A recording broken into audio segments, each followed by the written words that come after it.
Katak be DJ, teki ke mau e tau te pire mua te tuku maha tau voi fasi. Tuku maha voi fasi mi he lolo.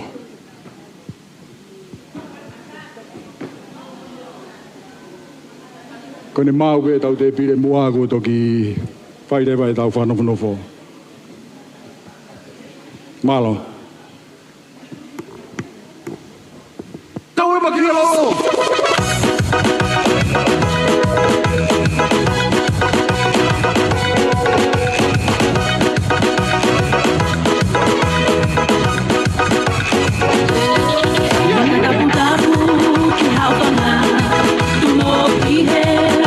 Olha,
Tupege o whamal maluat.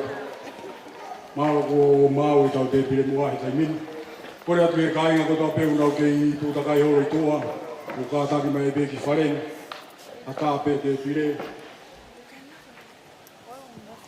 Kore pa more atu ki e o tatai whaiwhikau. E nā tātaki o mea mai ki Moana. Ki a Mosese. Tāofu o mā nā au siu.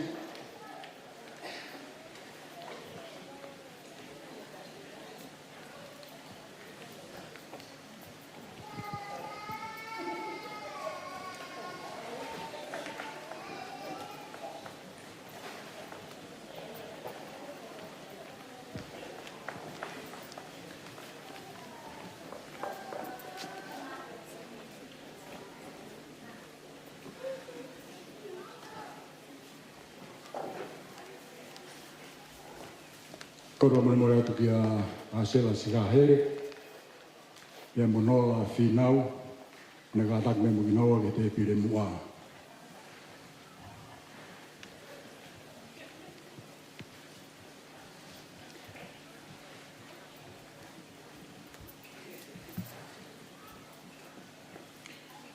Kore atu e hoa e Palestini. I le sakolo. Ataki o more o kātaki me ke te pire mua.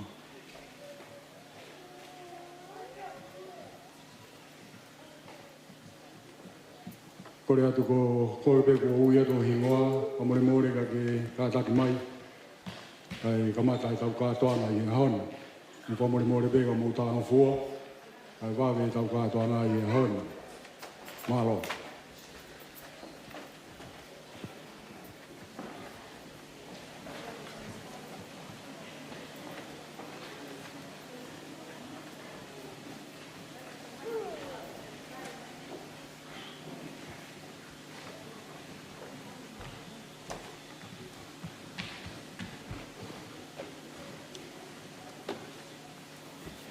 Kore pa more atu ke mou kātake o mea ki o lunga. E tau taritaria e whaha. Oi.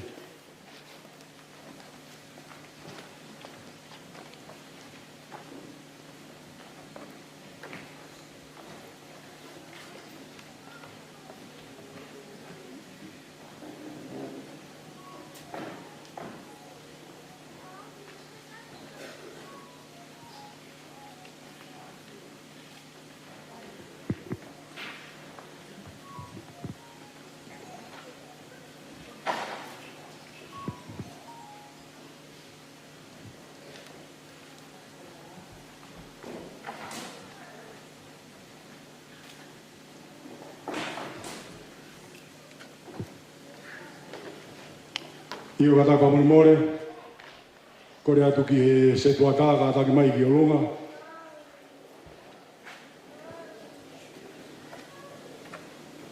O more ka pau hiena e se tuata.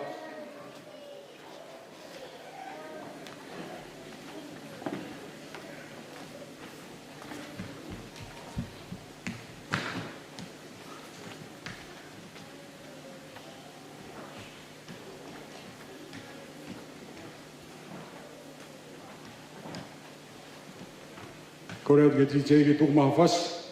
Kore ke whahu ke ne kātake o mea mai. I longa i e taimini. Ka tau toki taritaria e tāhine o e aho.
whawhine he whawhewhia I o tau aho.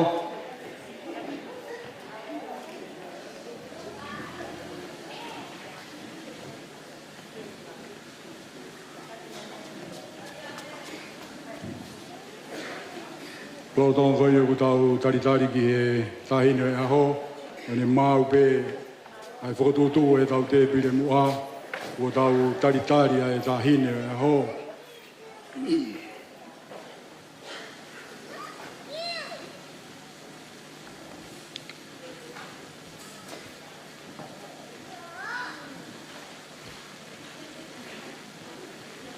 Kore whamore atu.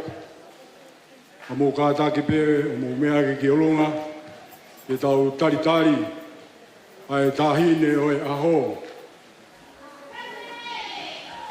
Ina ngana, sela off. Whawhea mai pē ki ai, ai ne o ngā mātu a, o tohi ofa, e mo ene whae.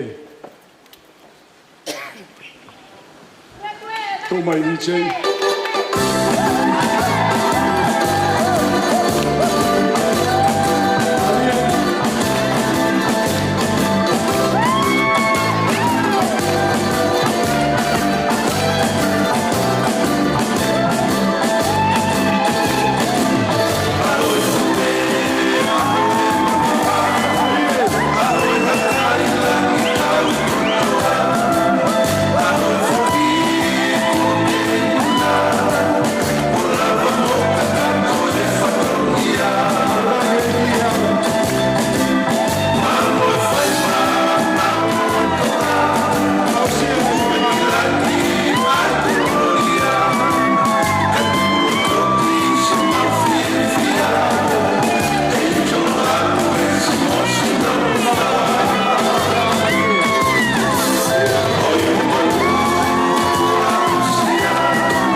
Tabre o toa mafu.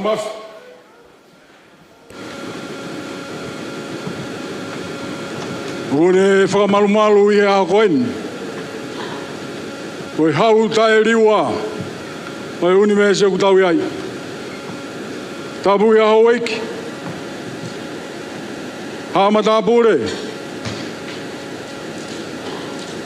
Tapu ki he pai whikau o ona e ho, mo se staff. Tapu ki he whahu.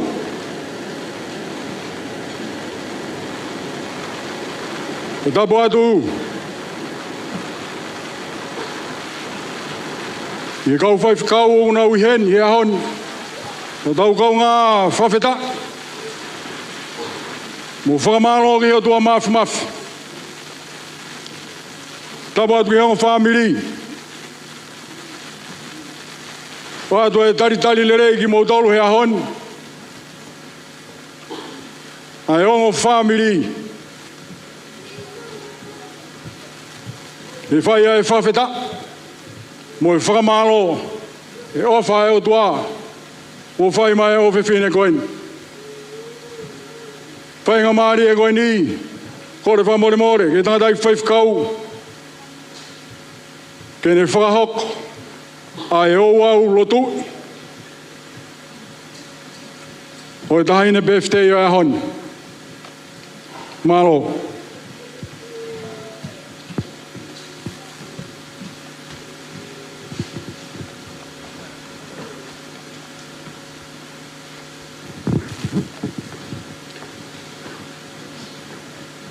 Tapke o tō mafi. Tapke haine birthday o e aho. Linga noa ofa. Au sia no tau o fulma taha. Ko le mua ke hufanga atu he tala o whaki. Te kau se no whai. Ka tā moau ke kamata e tau hoa lotu. O e whawhetai. Ko uhi ko e tau hei o tua, ko whai. Ha tau o whiwhine koe ni. Tau ki pō kalama he ki taimi koe ni. E whai e tau lotu. La te se toa tā e tau himi. Whai e tau lotu. La e wholofola. Whai ki tokoni. Pe ausko ia. Pe ai himi pe a tau lotu lewa o tāpo ki i. Ai whine birthday o e ahoni. Ko tau ki pokala manu no ia ki he konga ko eni o e tau katoanga whawhetai. O e maalari o e ahoni. Malo.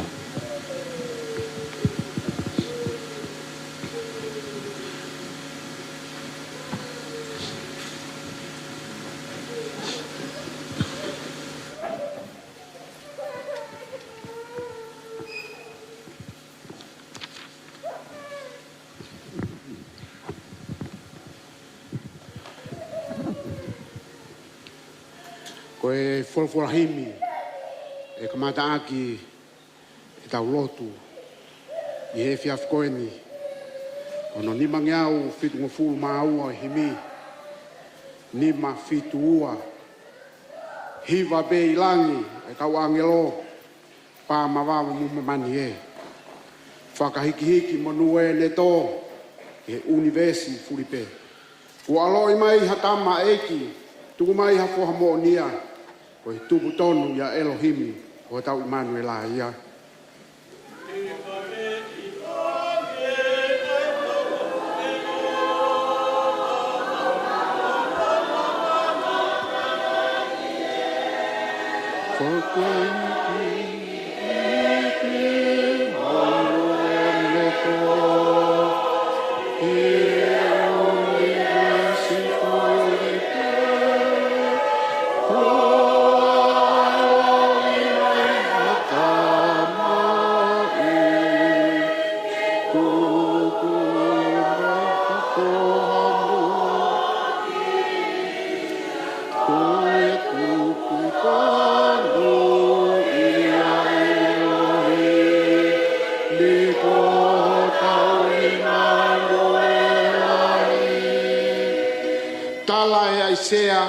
Uhuafa, mo ngā welahi tene whai. Hiri hono umae a pure anga, whono ki mamani mo langi.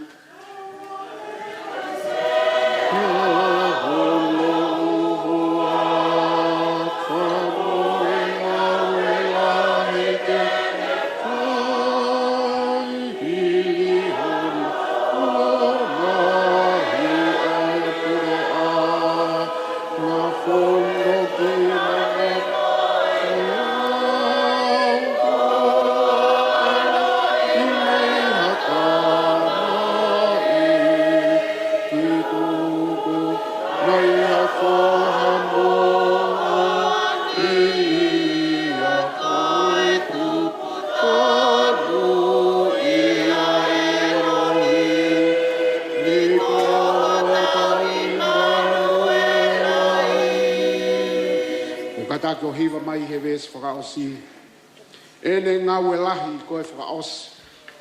Whetu usi mo e tau whehia. Tene atu holo e tau ngahi kovi koe eiki he merino ia. Kua loi mai hata ma eiki. Tuku mai ha whahamonia. Koe tupu tonu ya Elohim. Koe tau Immanuela ia. Hi koe whakaosi whekosi mai tau whehi. Ine atu holo e kamai koe eiki merino i. Tako alo i mai raka mae. Ki tuku mai ako hamo toni ia koe. Utanu ia Elohim i kota Immanuel.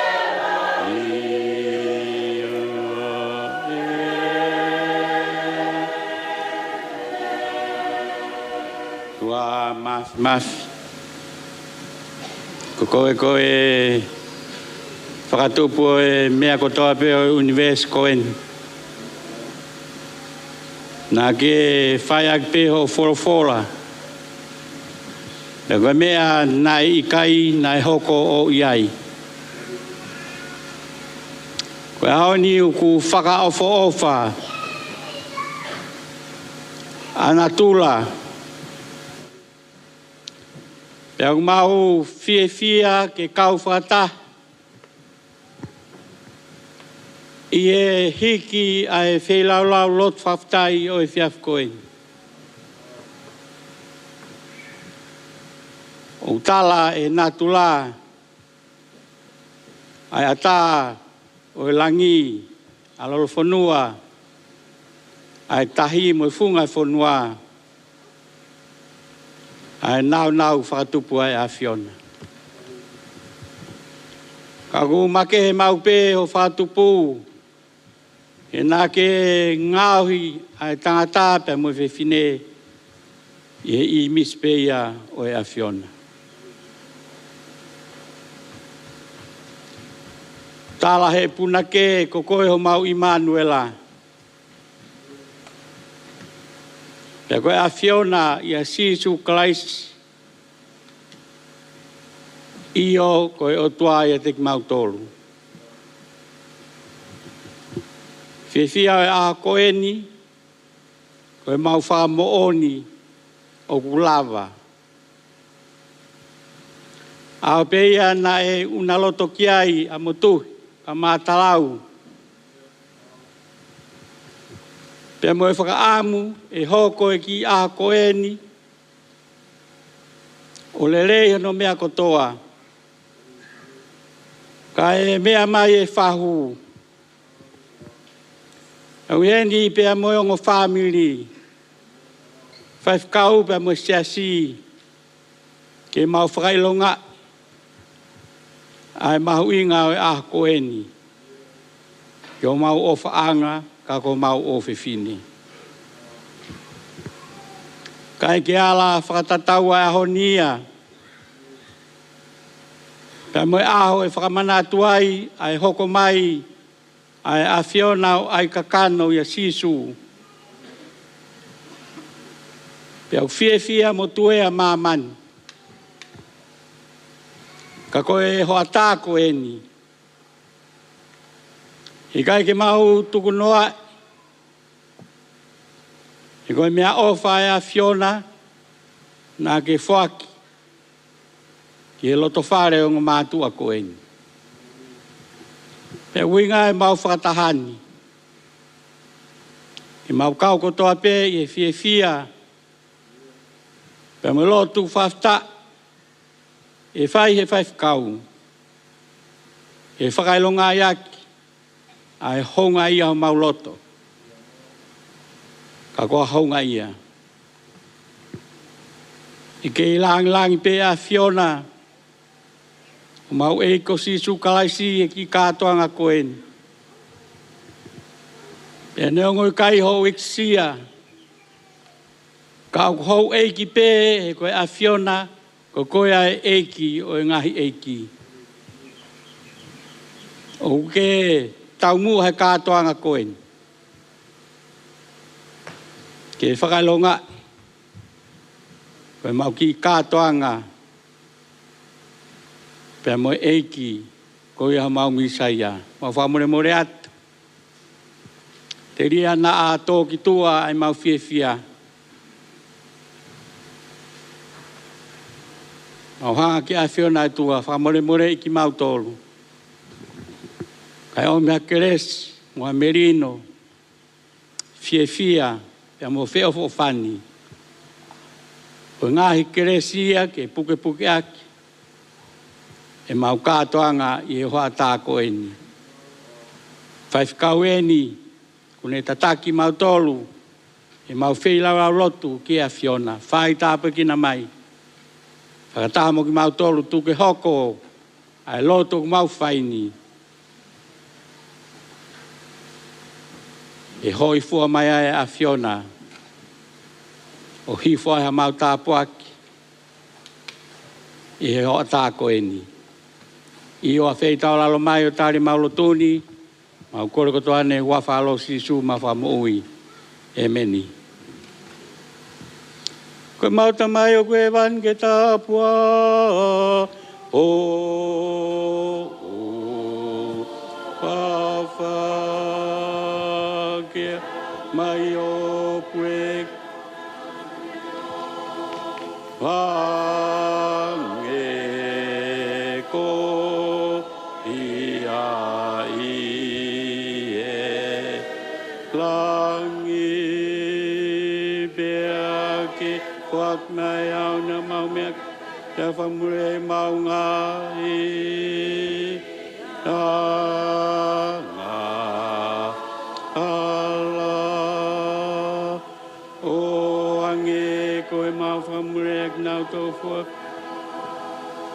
ki a te i ma u tolu bea o ana ke tuak mau tō ke ka whamure mau tolu me e kovi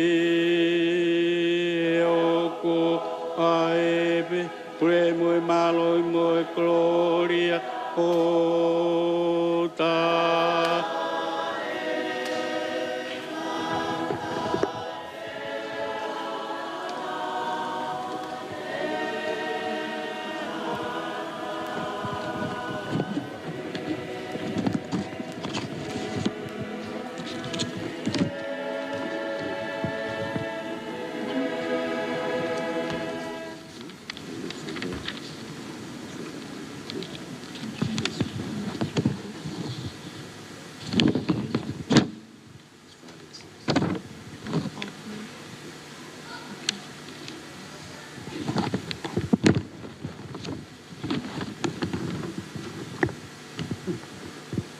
Alo, ko dau folofola, e lau ka te tau tolu he ahoni, o ku haia i he palo veape, wa he tolu, ves ni ma moe ono, ko e ves mana koia, a e o fifine koeni, e ne lau atuia.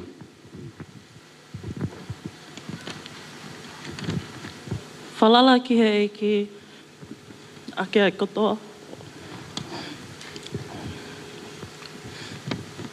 Ake ai kotoa o loto. O oa e whaaki hopoto o. Ke whakaongo kia te ia i ho hala kotoa pē. Pea e whakatonu tonu e ia ho ngāhi alunga.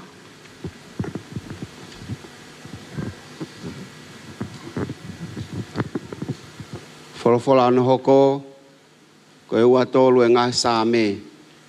Pea ko whakawhei ki tau tolu, ke tau lau whakataha pē ia. Mō mui mai pē ka te au, ke u lau atu mei hen, ka tau lau whakataha pe. Koe uke mauloto, whakaafu ofa au pito. Ua tolu e ngā sāme. Ko ku tau hia sihova, ei kai te umasiva.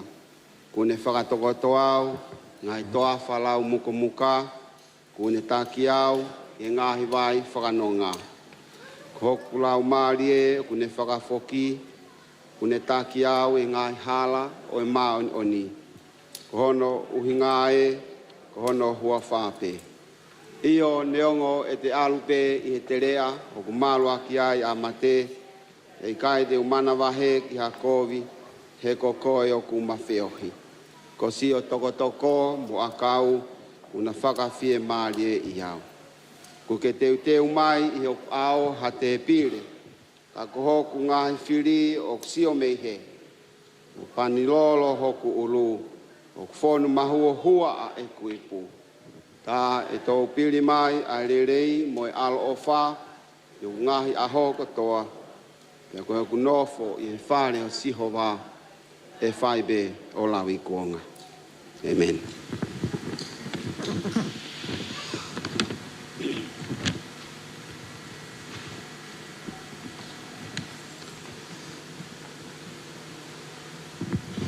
Kole ke hu whangātu i he patapu no stala o whaki.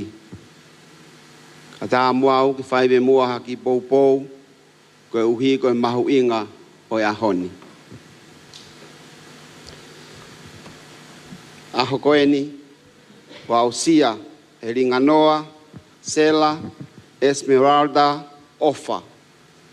Aho no tā ua fulu mātaha. Koe fu maka maile ia o e hala whanonga. Kole ke tau ki pas ki ai. Paftai ki hei ki, ko ne omi ai fu tau lahi pe he, ki a Usia, e ilinga Noa i he ahoni. Koe ahoni, ki a te au, ko hono mahu inga, o ku ki lahi. Te au ku uhinga ai mahu inga, o e tau ngā o e aki, e whai ai kātoanga koe ni, o e tau o fu mātaha. Ulaki koe tau whaftai ki hotua. Whaftai ki hotua, koe uhi koe tau hi ko ne whai, ma e kaunanga koe ni, o ne au sia ai aho whakawhiewhia koe ni, nai hoko aho no ua taha a neafi. Whakafuafuange ki he lahi o e tauhi ai o tua, o whai mana iyo, na e tauhi o ngō mātua. Ka koe uho o ene mo ui, ka mo uhinga kui hendia he ahoni, koe tauhi ai o tua, ange koe sāme na tautala noa ki ai. Ko no wā, koe tau whakamālo, whainga māli eni, o ilinga noa ke whakamālo ki hongo mātua.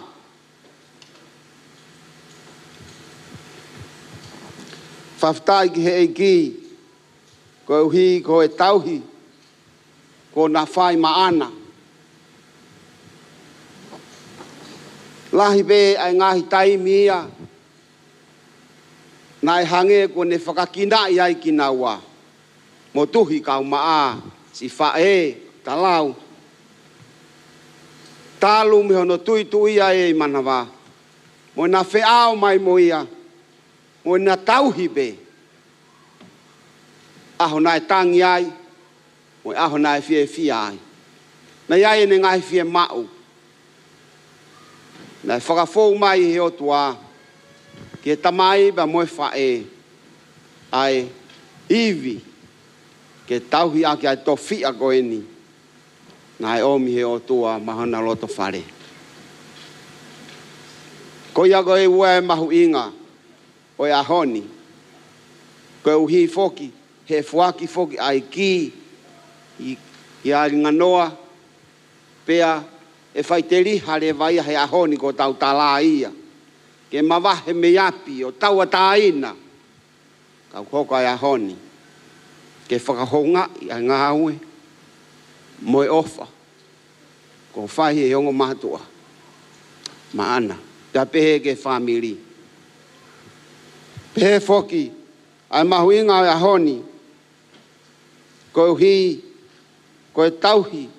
mo pou ko fai he family ngai kau ngā me siasi kau mā ngai society ngai kau giai ai kau nangan whakamahalo atu kia teki mou tolu he nā mou kau i hono lalanga o ene moui o ausia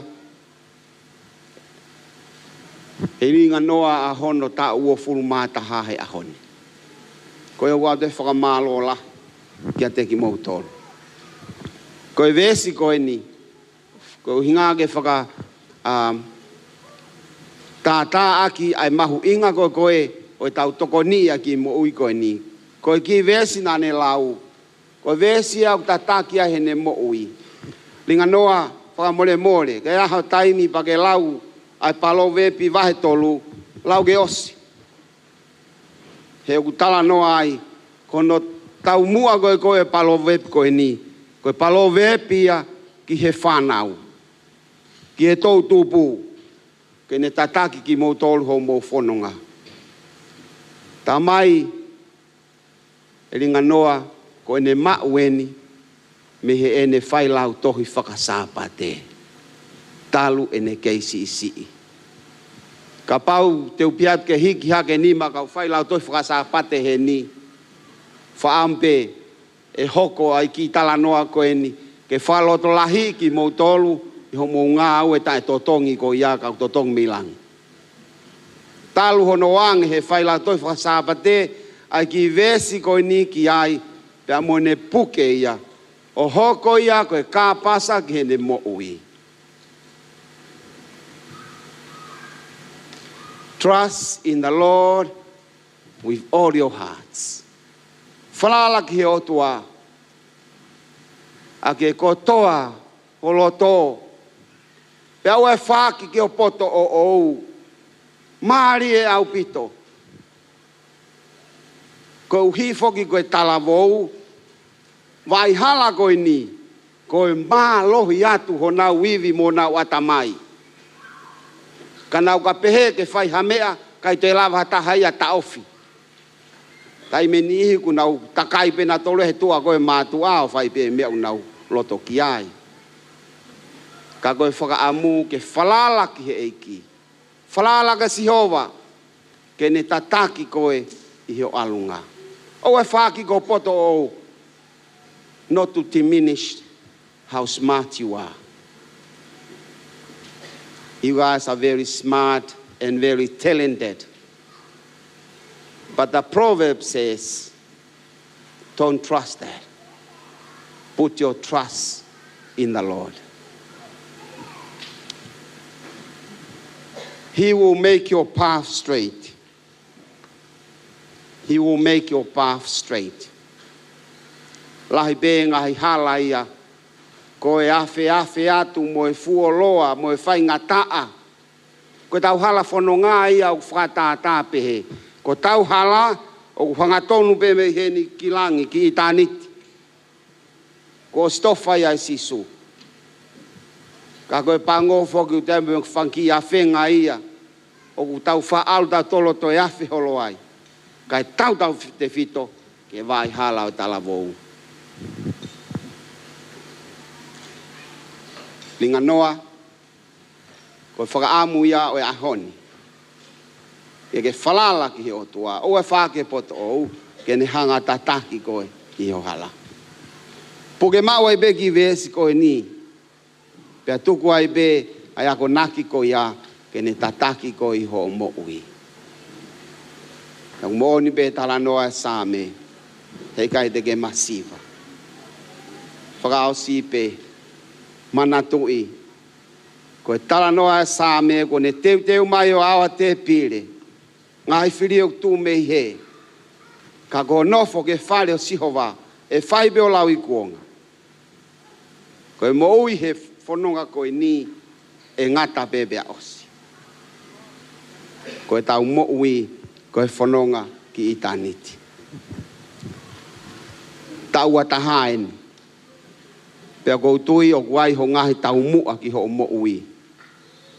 Mahalo koe taimi koe te tau te whakataha mai ai o celebrate o tau ni manoa. Ko osi tō mui ke whai e ngahi whakaukau ia ko ia. ki ha tau mua, ko ha ho ngahi mea e whai ho mo i ho ako, whawhita. Whai ako ke osi.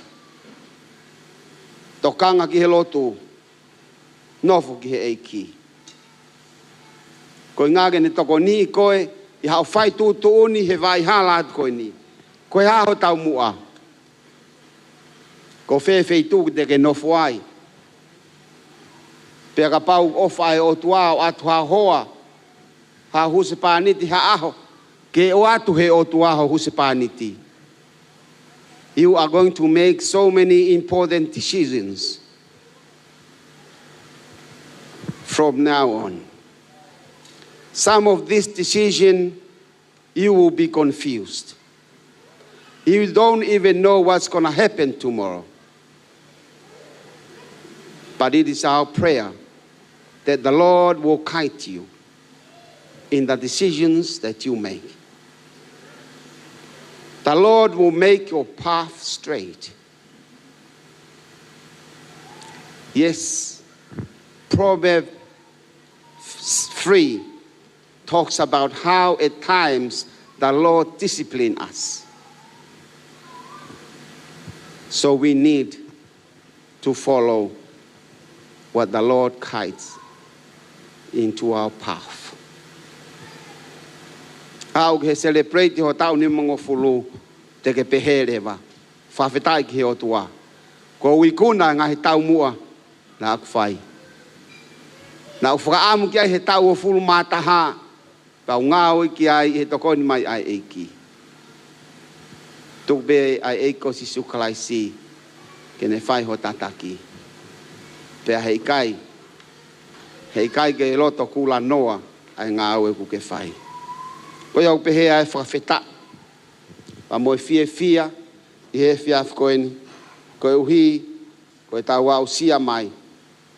Aho, whaere i. Moe tuka whainga maarie, ke tau whai ai, halotu whakawhetai. Whamore, kore ki he kamai ka motuhi, ke lau moe tau ki himi koe niho no wa, ko e wha ua fulmata, whangea ua fulmata ha.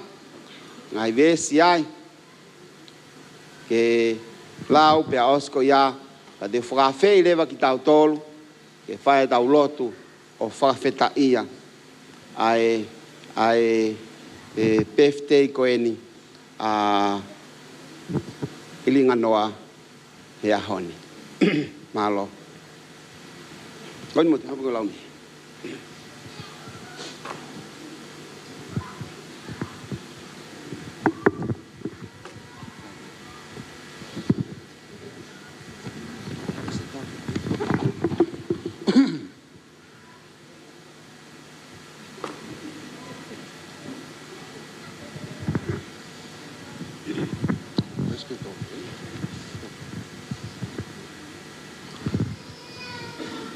Whangea uanga whumataha himi, ke tau tohi vai.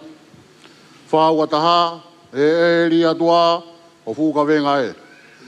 Tō ke whua he o tua, o mea kotoa pē. E ri atua,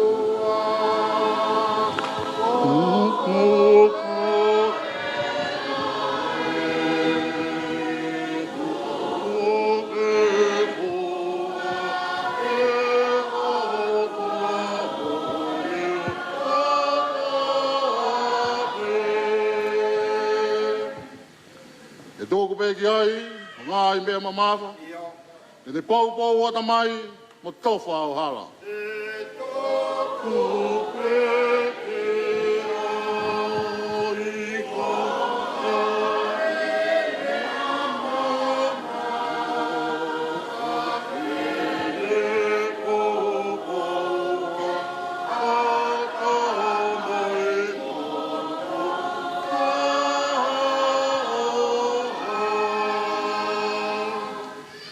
Pēs whaosi, e oua si tā laa.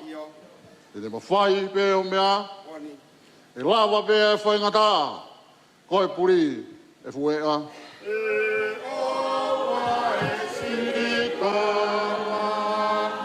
a te na whai o me, a e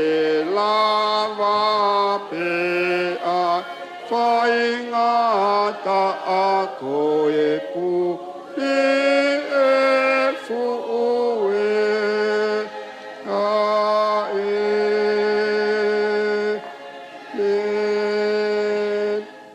Famole mole, ninga. Ata mo me mai ki heni, famole mole. Ko la tu ga ka fa ka hena. O lava mai ke tau tapo ki. Tau tahine PFT ki ahoni. Famole mole. I fa ha. Famole ko. Mo kau. O lava mai ko tapo ki a o ka tongani ko tau heni. Ke tau kau fata. Yo no tapo ki. A linga ia ho ko ni.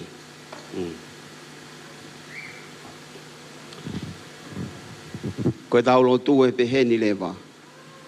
Ko fa ambe ko tau heni ka to be ko uhi ko kau nanga ko eni. I'll give you a minute to say a little prayer. Say a little prayer to Ilingano. Then after that, I'll finish our prayer.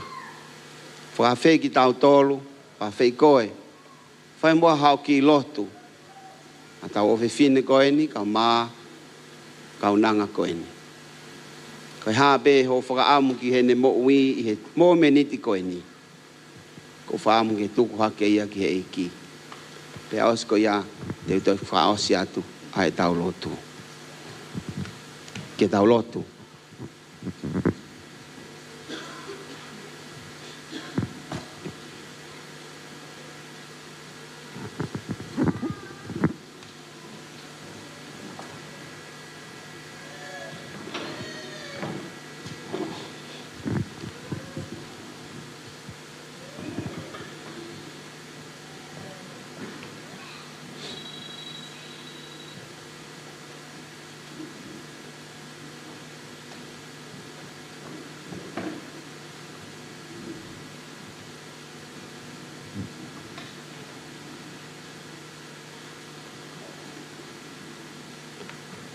E o tua, o mauhanga atu he kokoe,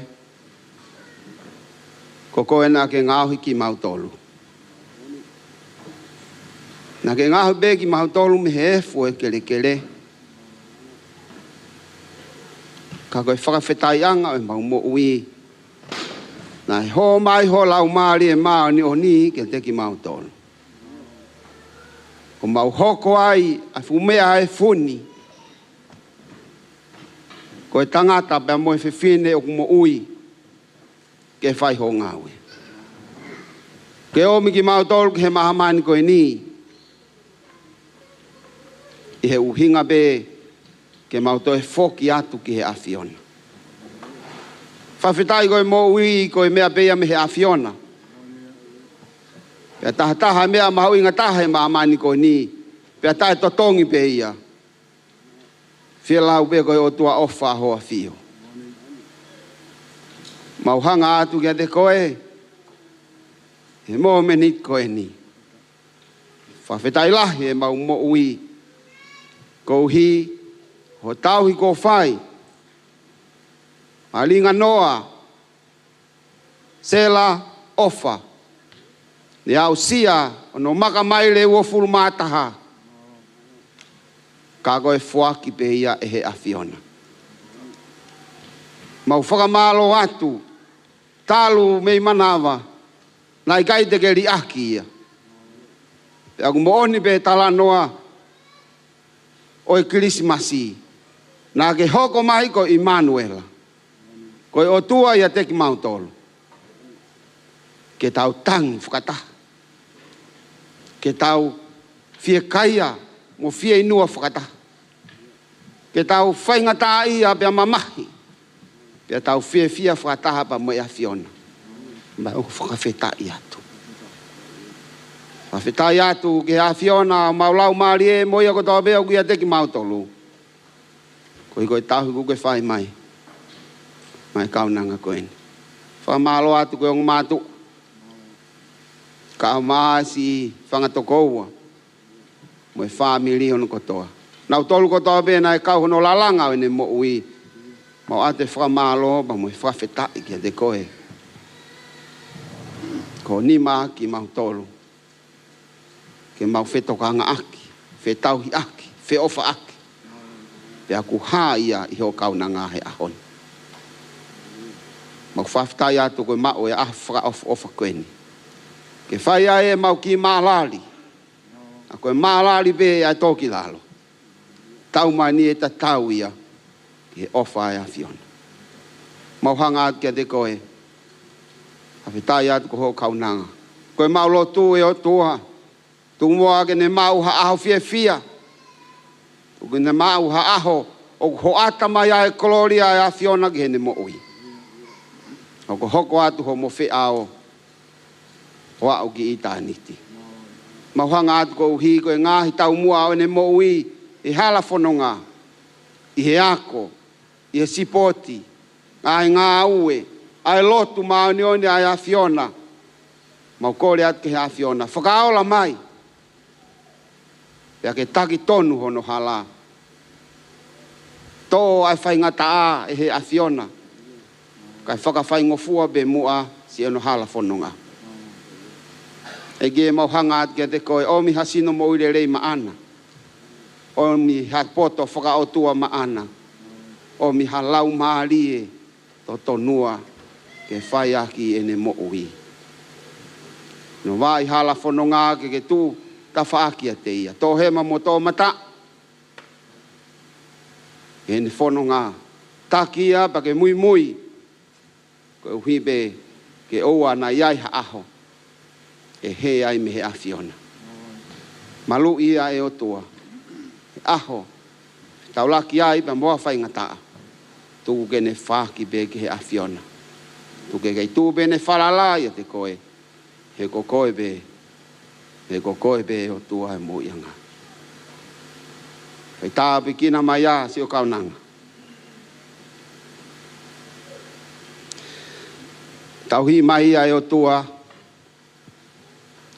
Ke whaulo mai ho māmā ke te ia, moho alofa. Hāngai fofonga mai ke te ia. E o tua, mo ke omi ai merino, ke ne inasi ai. I he toe ngā o ene mo ui. Koe maulo tū ia. O whai atu pē, i he mau tui whapapau. Ke awhio mai ka teki mau tolu ko whanau. I a sisu klaisi ko mau whamo ui. Amen. Amen. Amen. Malo?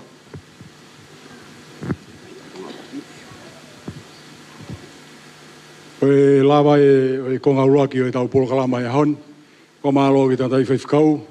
Mo se staufa, pa pehe ki he toenga o e se tuata, ai ongo whaifkau e lawa lile e tau polokalama. Kore atu ke DJ he taimini, tūmaha tau whasi. E oskea pa te tau hoko atu, teu mai, ai whaki o e tau ki i he taimini. Kore atu ke DJ, tāmaha tau whasi. Osko ia pa koe a tau hoko ke tau whaki ai ki.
Farina, mono, salu, salu, na aine, no,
Tau kata whamore more.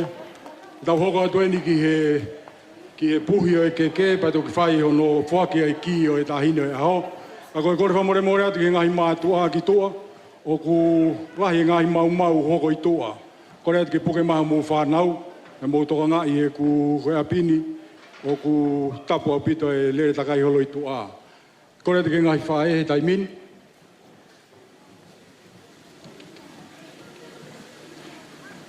Koe taimini ke tutua e tau keke, pe as koe apa toki whaki e tau ki. Kore atu e ngai whae, koe taimini ke tutua e tau keke.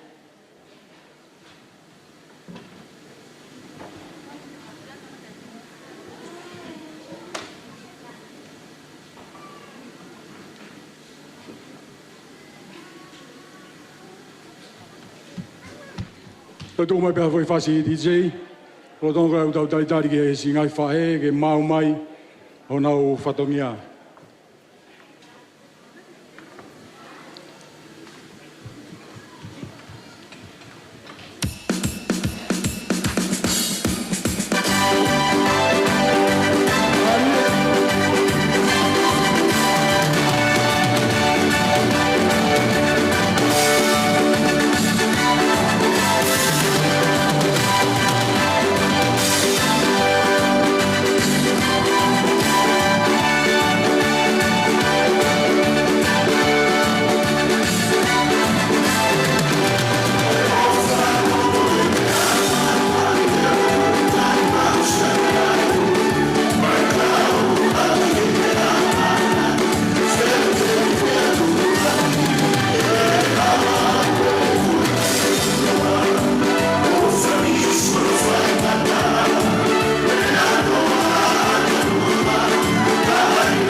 Pamalo atu ki he kāinga mi he halamanga ono, kau mai kāinga mi he where e toa. Pea pehe ki he kāinga mi he makako paurine. Pamalo atu. Tau tui ko mau e ngai whae he taimin. Ke whai o nau whatongia i he tau keke. Kore atu e ngai whae, koe taimin ki e uia e tau keke. Kone osia pea e whoaki rewa, ai kia e tahine o e aho.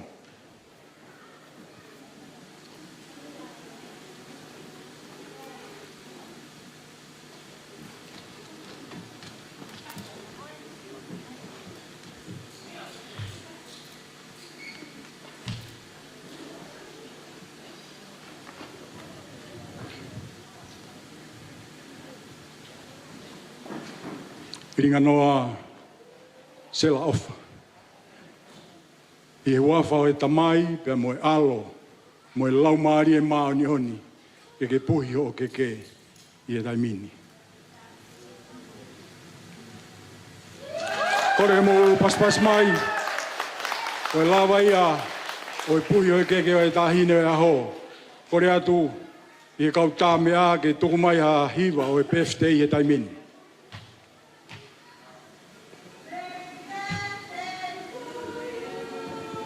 Happy birthday to you. Happy birthday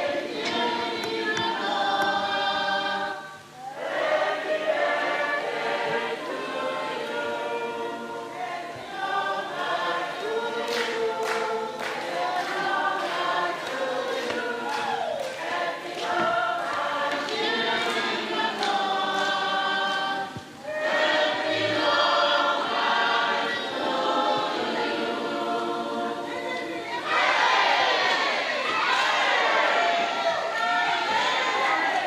Kore mo paspas mai. I e lawa e hono uhi o e keke o e tahine o e aho. Aia ko e taimini, te tau teu ai, ke whoaki e tamai ai ki. I e taimini. Tuku maha koe whasi TJ, o tau taritari ai, ke whoaki ai ki.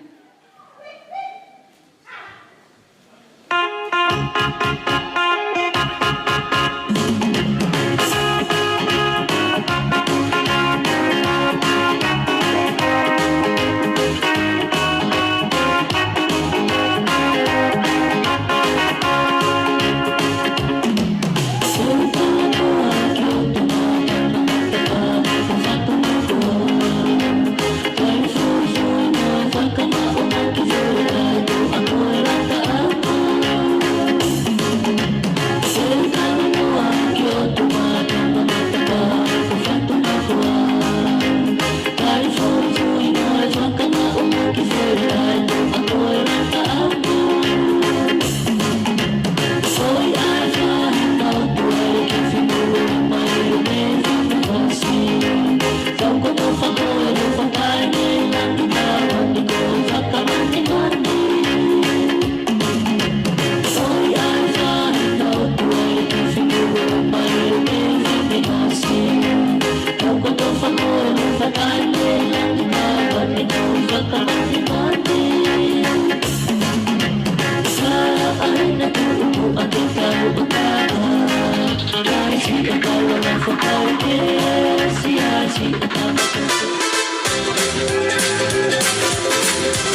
Mấy đứa nào vậy?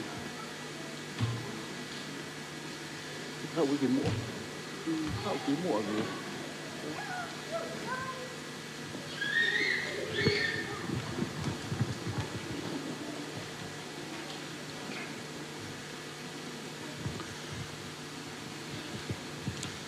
Phật tại cái chi?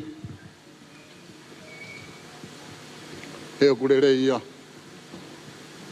O tolong au tai ngata ni alofa. Ki tau tangata mo tau tangata. Kore ke hu. O malu atu. E ngā I whatapu kotoa pē ko osio noa whaki. E mua ki lotu o e aho mahu inga koeni. A tuku mua ka te au ke hu. Whakakakato. Ai ki whatongia koeni.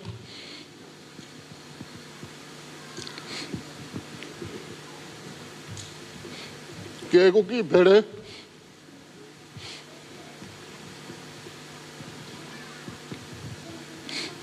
Tainde iringa noa.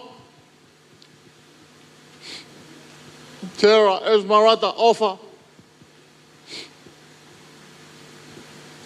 Tō whawhetai pēke o tua. Ka wii koe offer pa mai tauhi ku whai ki ho maui.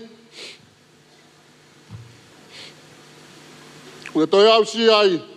Ai maka maire. Tau anga fu mātaha. Kou tui. Peo kuke mahi noi. Ai uhinga, mahu inga e aho koe.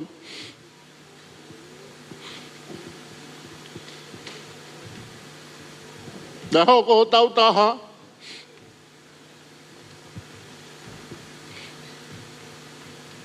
Koe ta mea pēni nei whai koe ta whakawhita. Hoko ho taha no. Kai ke te aha mea. Koe ta mea pēni nei whai koe whakawhita. Ka koe ahoni. Kehe ahoni. I huiene whamiri. Nau ka kau mai. Me ngahi otu muri. Kau mai whakatonga. Kau iga whie kau whakataha pa maua. I he whia. Ke whakahai atu ka te koe. Ai mahu inga o aho koe. Ka kou tui. Tonu ke mahu inga ia. I he aho koe ni. O ngē koe lotu, nā tau ka mata a ki. Ai ki koe ni, o mana ki ke whaki atu. Koe ki, pehe, koe ki o e tau taina. Ka koe whehu I, he nā ke nofo pō pula. I kai. Koe winga e tau taina koe ni I ringa noa, ke whai aho whiri. O I kai pe ko fo I tauhi koe. Pai au whiri si o ko kahau.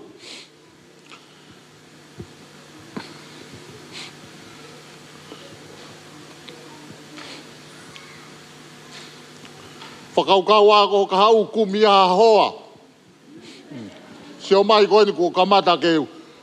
Hoholo. O whaamu ke whai mo kumia hoa. Ke maumaha ki whanau. Ko kei malo. Ke whai haku pui ha aho. Koe a iringa noa.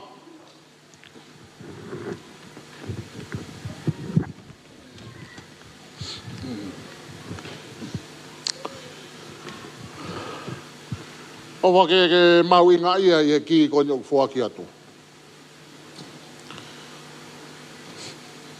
He uki ai a e pui tu ape mo ngahi whekau o i ki koe ni o watu kia te koe.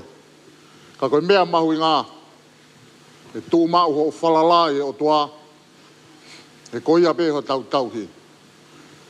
Tauang e pe i ringa noa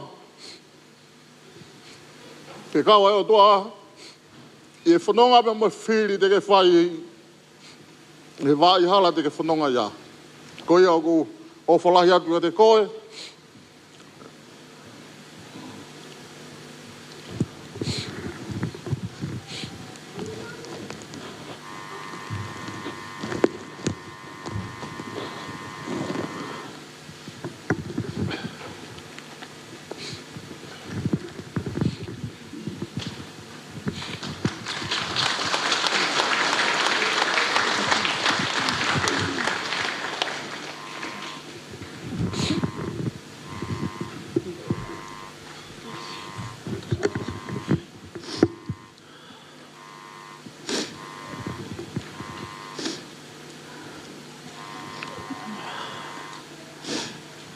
First and foremost,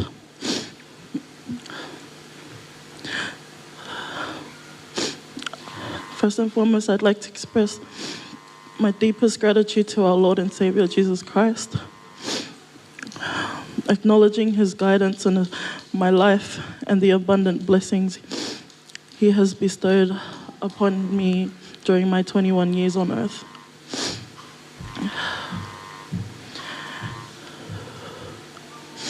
E whesawa e ono. Vesi ua ki ono tolu. Whakaapa ki hota mai. Noho whae. E koe ulo ki whekau ia. O ki ai hono tala ofa. Ka ke monu ia, pa ke nofo wholoa I mamani. I held this Bible verse close to my heart as a reminder of every successful achievements I have overcome in the past years of my upbringing. By listening and acting upon your words and teachings, it has helped me understand and empower me to push through all obstacles I have faced. Mom, Dad,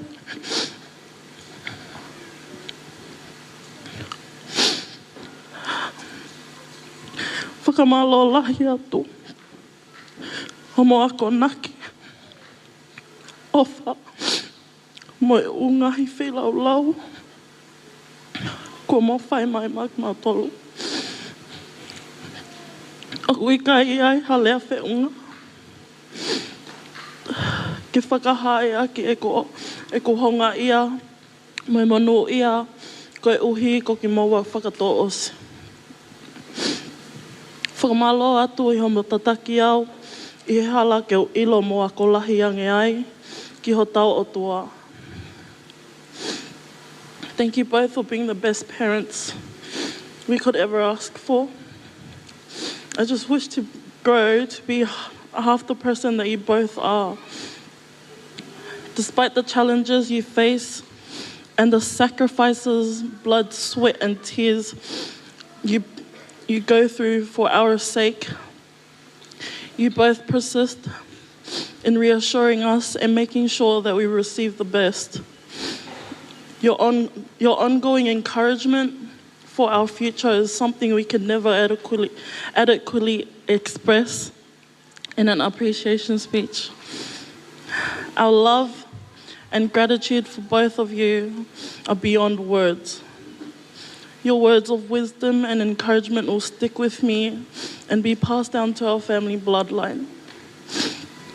Without you, I wouldn't know the difference between what's right and wrong. Until this day, I still know that there's so much more I need to learn from both of you. With that being said, Mom, Dad, please take back the key, for there is no other place I could ever call home. A house without you both is just a house, but with you two in it, that's what makes it a home. Tō atu ai ki, ka nofo atu pei api. O whaia ngā wena I whakahoko mai, o tau o tua. Ki o tau hi maua. Ki he aho, e toki hoko ai pulea e ki a maua. Malo he mea katoa. I love you both.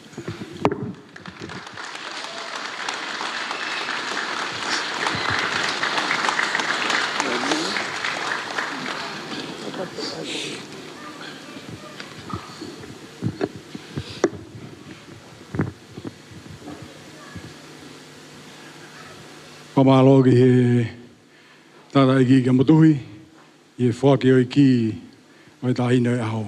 Kora mori mori heni ki he tata ki se tuata, kene tāpua ki mua e tau mea toko ni, i he taimini. Malo.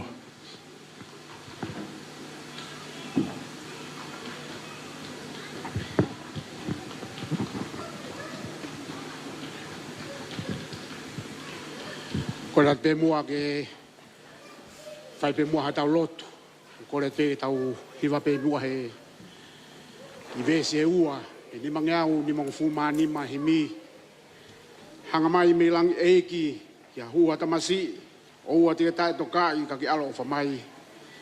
Hanga mai me langi ki ke a o a tamasi. I o ate ke tae toka I ka ke a lo whama. Ves whakaosi tamasi o nā sareti nā ke whonu he keresi. O mi whoki ke uaonga ofa ke mea kotoa. Ngā masi o nā sareti Tina ke whanu ke kere si o me wha ki ke wao ngā o whaki e me a koto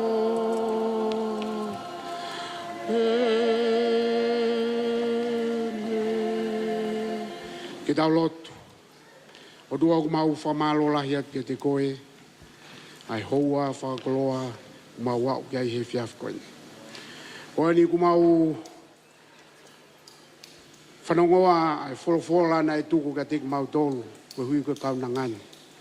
Ka ku mau whakawhetai ai i he tauhipa mo e ofa o dua ku whaima ku mau toa. O dua ku o lawa e whatongia ulua ki. Koe ni ai te pire ku o teu mai. He ongo mātua ka pehefo ke family. Ko hi ka ilo mea e whahu ka pehefo ke whaifkau. Ka o maa ki mau tolon katoa. E whamalo he ke ho mau sino. Ko hi ka ngai whatongia ku hanga mai mi mua. I he wafao alo ka ko mau whakamoui. Amen.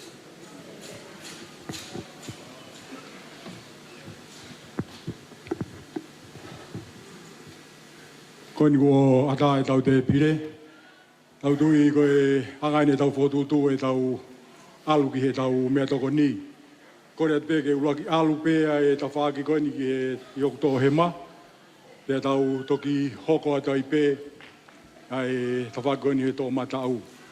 Mo alu alu le rei pē kainga o ku ata pē ulahi pē tau mea toko ni. O tonga ko ia ko rea ki he whaitā ke kātaki mai. ai e ngahi lai ata he taimini, o e tahine PFTI, pia mo e hongo whaifukau, pia mo e whahu, mo ki mou tolu pia mo fi e kau mai ki he tā o e ahoni, o ko ata ia i he taimini, a ko ata e tau te pire i he taimini. Kore atu ke he DJ tōmaha tau whai whasi, pia whairewa e tau ngahi i whai tā i he taimini. Mālong.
Umai kai ngadi.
Are you ready?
kore atu pe ke tau pāwhei, o ki tahataha atu pe ki mua.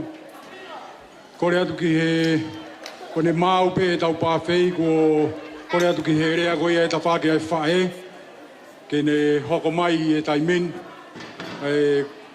Karisi pe ka rewa ke māu e tātā atu pe DJ e tau ngai whasi, kone māu pe tau takai uluaki e tau pāwhei, pe te kamata rewa, ai rea koe e ta whake o e whae, pe toki hoko e whamiri o e tamai. Malo. Awai ha ngahi ta lunga ma whana e hon, whahoko mai pehe i e unga ke ngahi whasi i e DJ kene ilo. Malo.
kau bangali lima kia lima kama lima kia lima oi lima fakia lima fore sawe ai ngali alali ya rasua lima uncle lima auntie lima mama lima papa lima oi lima fakia lima fore sawe ai ngali alali ya rasua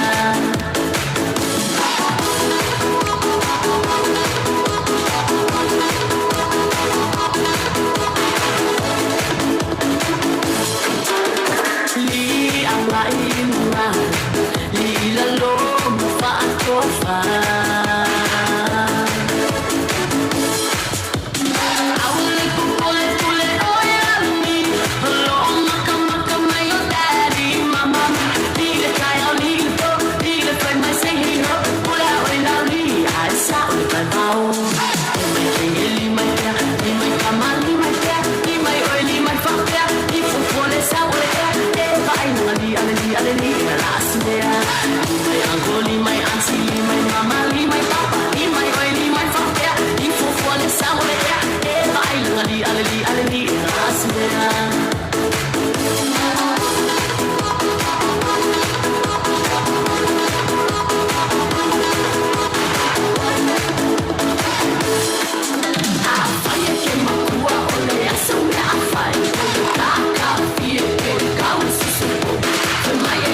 Pamalo ki i sei. Kono mo mo atu ki e whafofonga ko ia. O e tawhaki o e whae. O mo taimi en.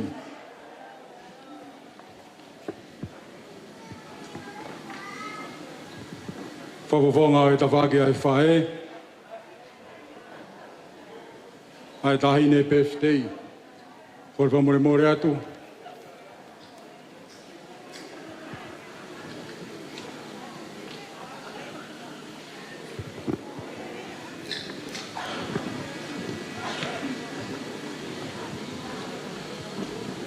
Holo peo mo ilo, o kore pe ke u whakatulo wat. Whatapu ke a whia tua i o tau tonga. Ta whoki e kere i kini. Whai ai e malari o aho koeni. Ta whoki e whanau a hou eiki. A tau i whanua. Ta whoki kia potu i hoa, kau maa hamata apure. Pevo ke ku watap, ki e taine peftei, hana e aho whawhiawhia, e huinga i e malari e aho koeni. Ta whoki e tarai whaifkau, kau maa e kau tarai ki. E whoke kau se tuata. E whoke ku whakatapu ki e whahu. Kai pe whoke ki e ongo mātua. Ai kaunanga o kuhinga i e tau kātoanga o e whiawhikoen. Pe whoke e ongo whamiri. E whoke ku whakatapu mawahe. Ke ka inga au whakotoa pe. Kau maa sola mua wulangi. Tau kau whataha i e whakawhiawhia o e malari o e aho koeni. Te ke whakato e rea o e whiawhini, kou whaamu pe ke whakahoko atu e ki motua tai loa koeni, uloto pe a talau ke ne whakawhatongia ki au e rea o e aho o ringa noa, se la ofa i e aho koeni. Kau hingoa, ko tupou ne umi katoa, ko taha pe au e whangamopuna o awhipa. Ke whanau no o kulahi e kukui, i e kui ko ia o talau, hana e kaunanga o e whiawhikoen. Kau kore pe mua ke u tōpe e whatongia o e whiawhini, talangofua ka kato pe ki e whikau na e tuku mai ki a te au, ke whai pe a rea, i e malari o aho koeni. Whafonga pe ta whaki o e whae. Pe te whai pe harea whawhae. E ringa noa se la ofa. Pe motuani ia. Warea i e lea. Pea ko e fofua taime nia ke utoku ai. O whahoko harea peheni a kātoanga lahi peheni. Ka kou whiawhia noa pe. E taime koea na e hoko mai ai e whikau koeni. Nei kai ki ai a kaweinga rea te u amanaki ki ai. Ka nau hau pe. Pea moe alunga, moe mahuinga o e aho whakakoloa koeni. Ke whaia ki ai kurea whiawhia o e whiawhini. Taha e whatu sa meo ku pehe. Ko e aho pe nia kua whakatu e Sihova. Ke tau haka ai. Pea tau whaia i ha whakawhiawhia. I he lotu, pea moe whakawhitai. Tahine peftei. Ko aho penia na e ngau e Sihova. Aho penia na e whakatu e Sihova. Ke tau kau whakataha mai ai. Ai ongo whamiri. Kau mai ki ai e kau taura eiki. Kau mai ki ai e whahu mo e kai ngā ofa kotoa pe. Ke tau whai pe. Ai mea to tonu. Ko tau whiawhia pe mo whai a tau lotu, mo tau whakawhetai. Ko tau ko e whiawhia ko ia ku toka ia e loto e tamai mea mo e whae o ia koeni. Pea whiawhia noa i pe, ai motuani, ka umaa e whongo whamiri, Kau maa, ai ngō taura i ki, ia moe whahu, mo ki mōtolu ko toa pē, i e whiawhikoeni. Pea kotoi ko e whakaamuia e rea o e aho koeni, ko e aho pēnia o e whakawhetai ki a Sihoma. Ko hui ko e ne tauhi, ia moe ne ofa, ai whai ki e kaunanga koeni, o ne au si ai hono uongo fulu mātātau, mālo, ko e ofa atata pia e o tua. E ne ongo ko e ofa e o tua, ia moe tauhi e o tua. Nei waka mai ai e tamai bia moe whae, ko e whaunga pia, ia moe whotutu pia e o tua. Kea te au, ko tau whawhetai e ao koe ni. Ko i koe au sia, e ringa noa sela ofa, ai aho koe ni. Ko hai aha loto e tai whiawhia, tau whai ai e lotu me moe whawhetai e aho koe ni. E sela, koutui koe aho koe ni, koe aho whakawhiawhia pe ke tamai bea moe whae. I e uhinga koe ni. Hange pe koe ki vesi wholofola nā ku whanongoa, nā ke lau ane nai. Lawei pe nā ke whakapaapa ke o tamai bea moe whae. Nā ke whai pe o whatongia nā ke talangofua ka kato pe. Nā ke whanongo pe bea whakaongo ke o nā reo, e nā ngahi ako nā ki kotoa pe. Pea kotui koe whakawhetai au e aho koe ni. Ke ikuna, ai aho koe ni koe whakakoloa ia ki o moui. E whiawhini, kotui wange koe lawe e tamai ki ono o whewhine. Hange nai ko aho e whakatau ata ina. Pea kotui ai motuani, hange be koe lawe ai tamai koe ni. Naka ike nofo pōpula sela ia. Nā ne tawa taina ka kato pe. Ka koutui e aho koe ni koe whikau ia kia te koe sela. Koe tawa taina koe ia. O kutuku atu ai whalala. Ai tamai bea moe whae. Ki e whanonga ku ke whai i ho moui. Ka koutui. Hange pe koe same. Nai whai aki ai o tau tāpuaki a koe ni. Ko sihowa pe ho tau hi. Ko ia pe tene hanga o whakamunu ia ho hala whanonga. Ko ia pe tene hanga o tauhi koe. I e taimi ko toa pe a ho moui. Au tui e whiawhini. Ko aho pe nia o e whawhiawhia. Aho pe o e ware ia tama. Ko tama atu e whae. Pea koutui ko e whiawhini ia. Mo huinga ia, mo mauinga e malari o e aho koe ni. Ke tau whahai pe ke ofewhine koe ni. Au mai kaunanga koe ni. Tau honga ia he ofa e o tua. Ia mo e tauhi e o tua lavi ai. Ai whamiri koe ni. Ka au maa whamalo. Ke tamai kia motui. Ka au maa talau. Malo e tauhi whanau lelei. Ia malo ke i whai pe e whatongia ta tonu. Tau ke i lotu pe mo whawhitai. I e ofa pe mo e tauhi e o tua. O kulawe ai e kaunanga koe ni. A ke whaosi pe ai e kurea. Ko talamonu atu. Ke ai langa noa. Sela ofa. Ko hosia koe aho mauinga koe ni. Ko whatawange pe. Ko sihowa pe ko o tua. Hange ko tuku whalala ko whai o tamai bea mo whae a koe ni. Ke whalala kia Sihova. Ke koia pe a ho tauhi. Ia koia pe tene tataki koe. Hange koe whakalotolahi a sele mai a. Pe he sele mai a. Ko au Sihova. Ko ilo e lelei kia te koe. Ia o toi ka pau ko Sihova kune ilo e lelei ki ho moui. Whalala ki ai. Ia whaki ka kato ho moui ki ai. Ke ne tofa atua hala ma manu ia. Pea mua tāpu aki ki e toenga e moui. Pe e kua whalahi atu. Pea mau tala manu atu. E vrewa malanga. Au tatau atu. Kore ke tau paspas mai. I e whakafofonga o e whae. I e rea mahari o e hoa koen. Tupe mua ke u whamalumalu atu he talamalu he whanua mo lotu. Ai toko ke u whakafofonga i atu. Ai tamai a ilangana sela ofa.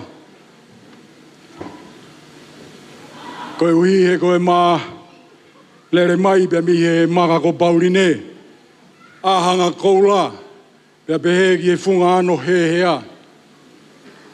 Tupe mua ke u tā sirisiri atu ai uhinga o e kuiheni he ahon.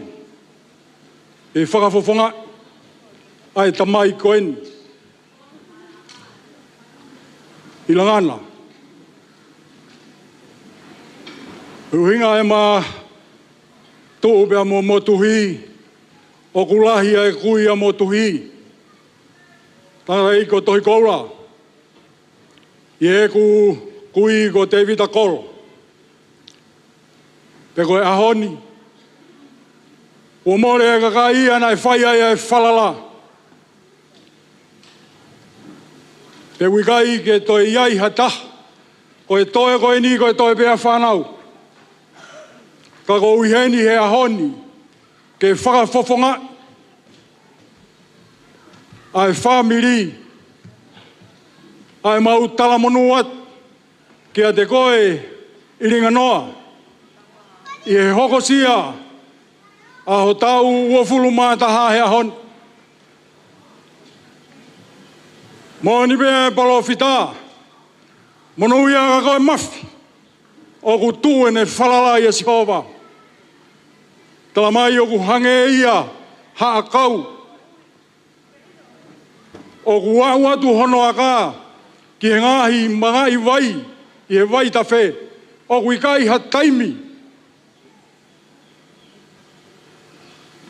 E mai ai. Ai fua kau ko ia. Ka kune lanu mata. Pea kune fua.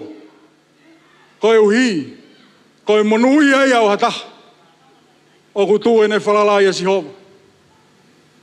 Whamiri ta iloa e nia. Iringa noa.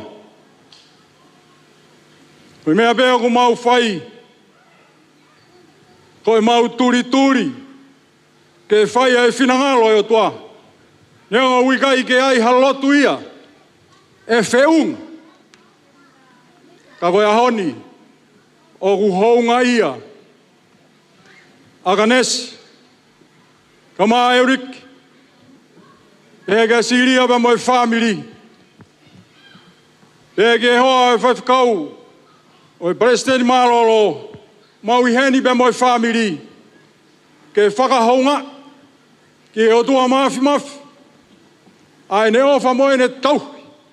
Ko whai maau. I ahoni.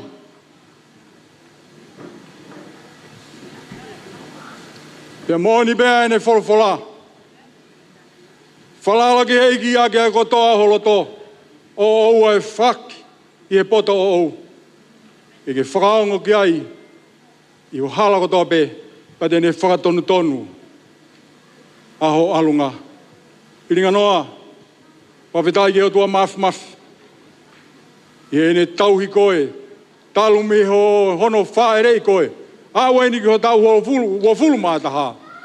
E moi kei tauhi pe koe he o tua. I kai ke aia mea ia. Te mau pōre ai.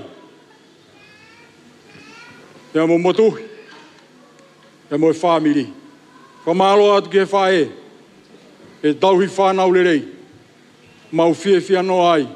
Ai whamiri he ahon. Whatawangi he o tua mafi mafi. E ne whai tāpu kina. Ai whiohi. O tau whai he ahoni. O walahi atu ka te kumau tolu kotoa pe. Le whai whahoa. Kore atu ke titsei ke tū maha tau whasi. Kore ke ngahi whae koe taimi e ni o mou whatongia.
Holope ai ilo hau eik.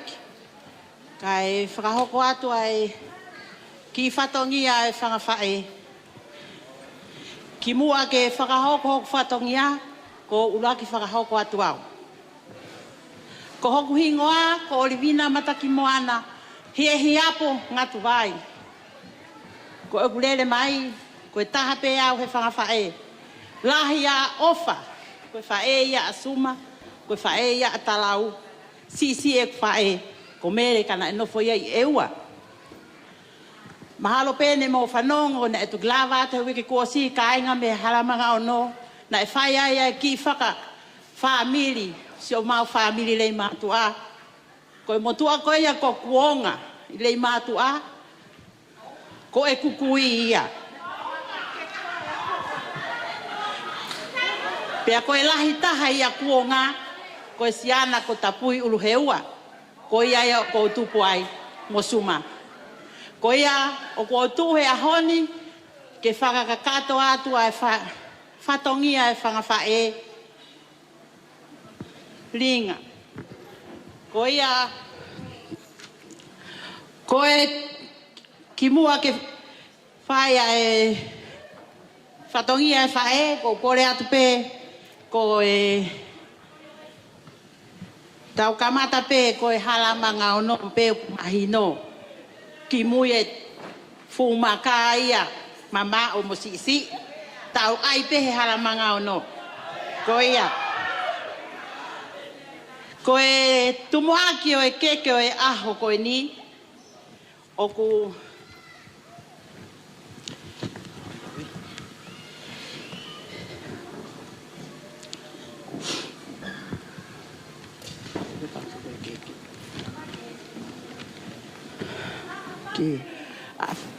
ke kore ke hiki aki ia.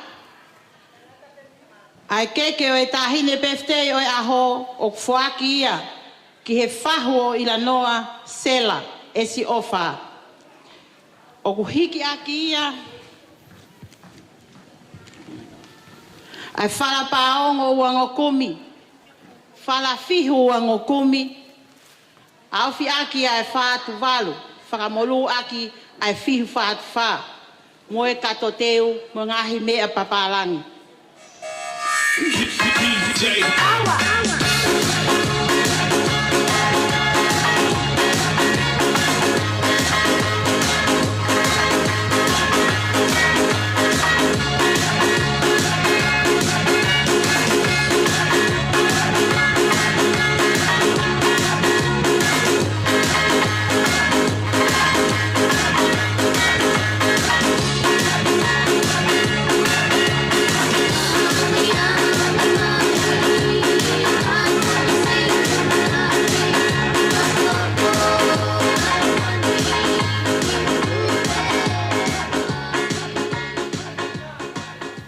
Koe tuanga e keke, koe whala fiku taha nima, au fi aka e fuatanga toka hongo fulu. Koe tangutu anga o ila noa, koe whala fihu a noa, au fi ake e toka ua noa, koe katoa e ki koloa ko ia, o kufoaki atu pe ia ma e tahine whahu e aho.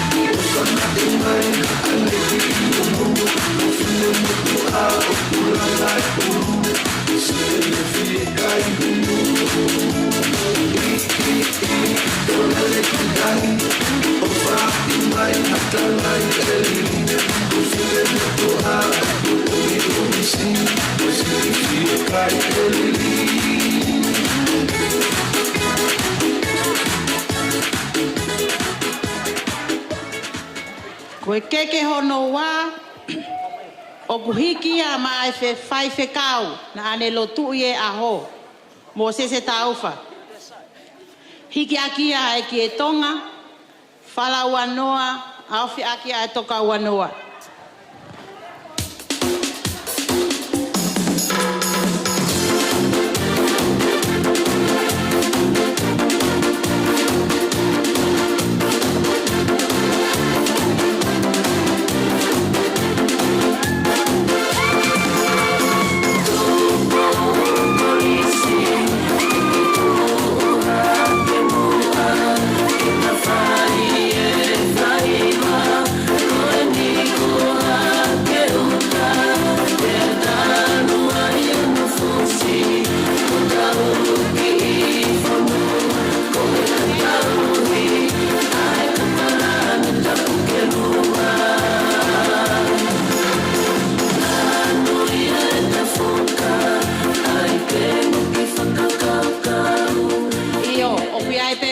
Sila, ai whai whekau.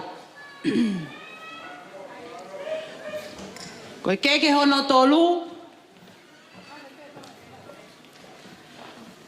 Koe keke ia Okay, he ho e kele mata. Yeah? That's what. He kuya fa ke ka ko na wa si. O kuhiki pe ia ma e tangata whai whekau toko ni e ahoni. Ko whai whekau aho sivi. O kuhiki akia e ki e tonga, whalafihu taha nima, awhi ake e fuatanga toka hongo fulu.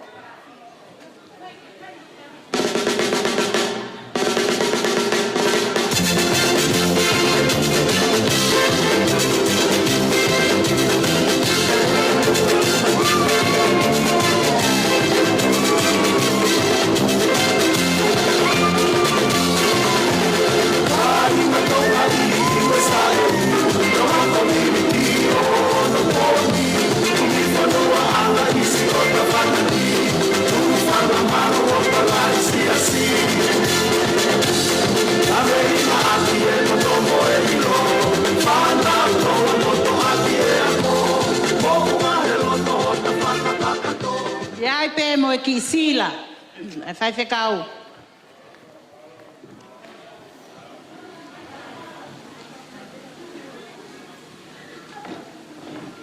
O ki ai pe mo e ki whaka langi, pe ki he whai whekau e pirisone. Oh, iyo. Sorry, iyo. Ka ai ne ke he mea. Iyo, se tua. Koe ki whakalangi ki e se tuata, I whalem whinau.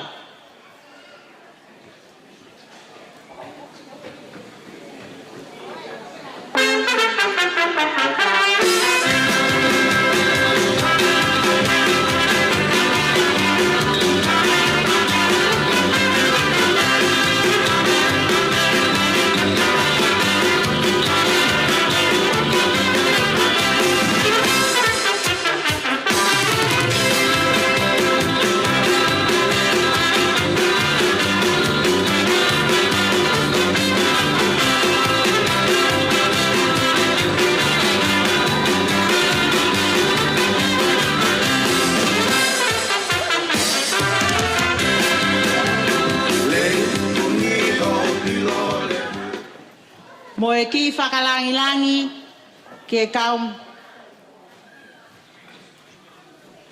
ke hou e ki o le matua William Fotu. This is a journey into sound.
Whakaosi o ki whakalangi e ahoni, ko e tau maa e kolosi, ko e ki kulupu, o e ki siasi o linga I e ahoni.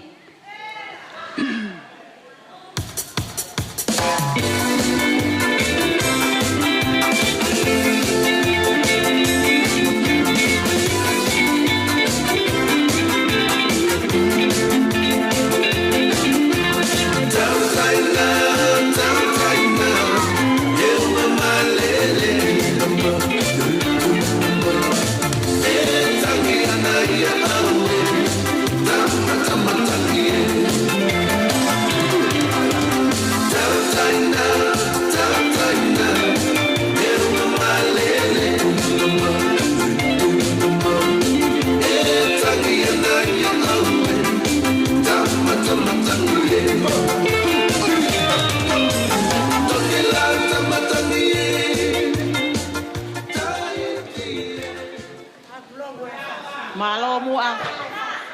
Kore whakamore atu hen ke hao whanga. Ko e ngata ngai ki whai whatongia si whanga whae masiva, ka koha masiva nge whau, ne mau tupu ai. Ko ia kai ngā whoa, ka tae whiunga, lewa si o mou amana kipea mou whakakaukau, ki si e mau ki whae eni. Whakamore i anki mau tolu, ko mo si o mau ngata a ngā peia. Tua e ki o whātu. Whamaro ke singai whae pēni he haramanga o no. Mōni e rea, he gai huni e lolo ka rewa ke iai ha pako. Seu, tuku mawhas. Halamanga o no he ko aue, ko si e te hau hau no ape. O tariko au ki a te koe, o tariko au ki a te koe.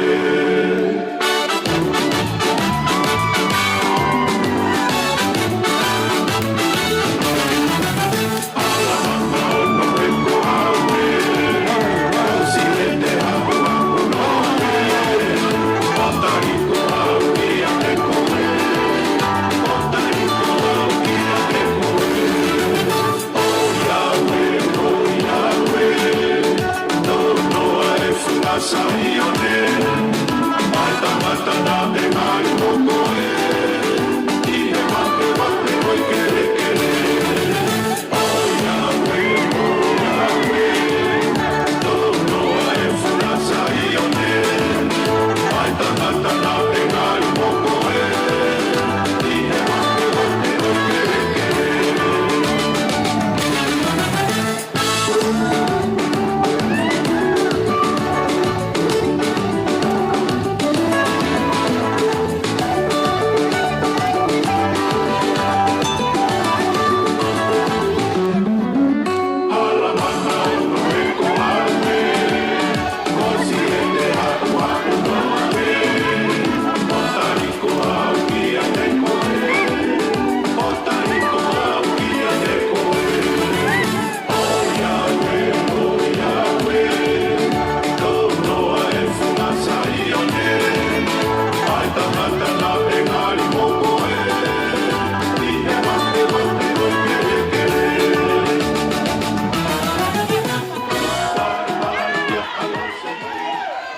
Whamaro ki he singai whae a ringa, ki he whawhiwhia i ki tau tolu.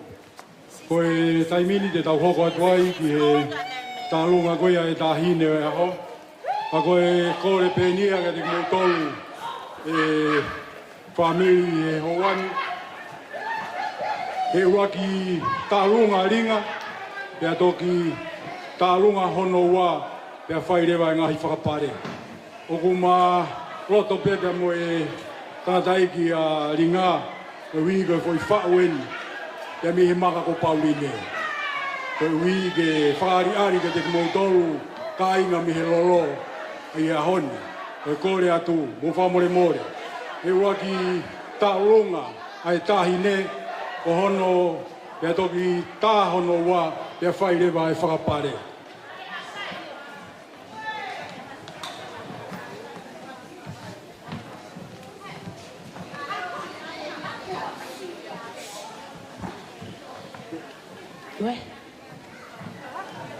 Ué, ok. Tulou, ki he mātanga o kumea. Kai ata, mo e tāhine PFTI, o e aho, kia ne whai ha whakameite. Ka ki muia ka ki whakamata rātu e tāhine PFTI. Ko e ne whae, ne ha uia me he hala manga o no. Pako e hala ko ia, o kuiai hono ngahi manga e ono. Aia, ko hono uruaki, ko hau me he siti, ko hono ua, ko aluki pirisone, ko hono tolu, ko aluki malai wakapuna lupe pau, ko hono fa, ko aluki tahi, o mau me iai mo ui, ko hono ni mau kuto alupe mo ia ki toka, ko mau me iai, ai ngahi me au kufi mau e kakai. Ai fua e whanua, ko hono no ia, ko tōkanga i o mata aho ia. Ko ia, mo hoi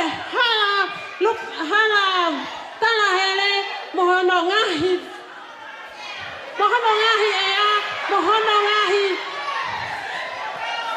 Koi ai, matanga koe tahi nene o aho, o ku where hono ngahi matanga, moko pea, rio mata aho, loko lolo puko, ana tori, pea pehe, veisi ale, mohono ngahi ika kehe, ai tori, ai kuka, ai ika kehe o tahi, o mau ia me, nei mātua ia, hala mga ana, tahi ne ia, ko linga ofa.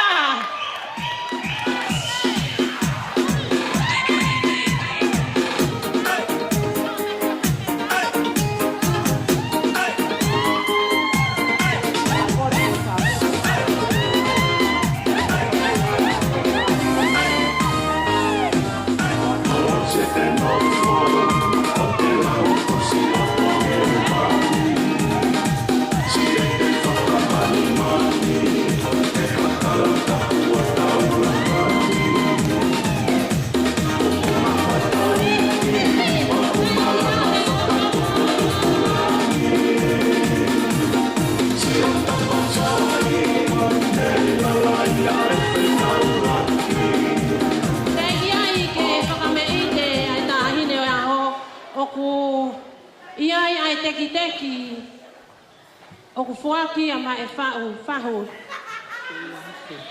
ko hono teki o feunga ia mo e uafi ko e tu uanga te to e confuse ia mea lahi o pramatala mai uanga kumi mo e fala uanga kumi mo e toka uanga kumi ko ia o ku fuaki Poaki atuia na e fahu o e aho e sei mea mai tahine fahu koho aho eni ke mau ai mea ko eni kono whakalangilangi i koe e tahine ko e sei ko ringa ko ia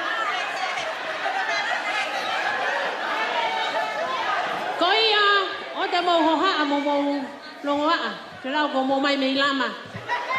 O ku moko hono e a pe a moe siare tapa, moe gahi mea pe e.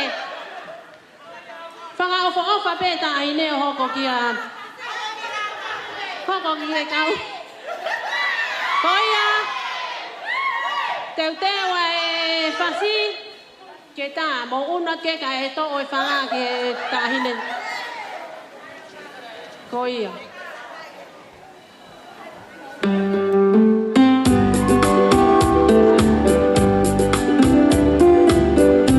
Kore atu koe ruaki taurunga ai tahine e kai ke whai ha whakapare.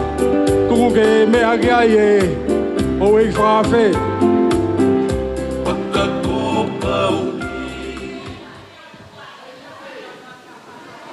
Katai whamore i tō atu ai koroa koe nā me pangai kai a tā ai taurunga ai tahine. Whamore. Tuku atu e ki toa, whamore. Koe mea ia e whahu.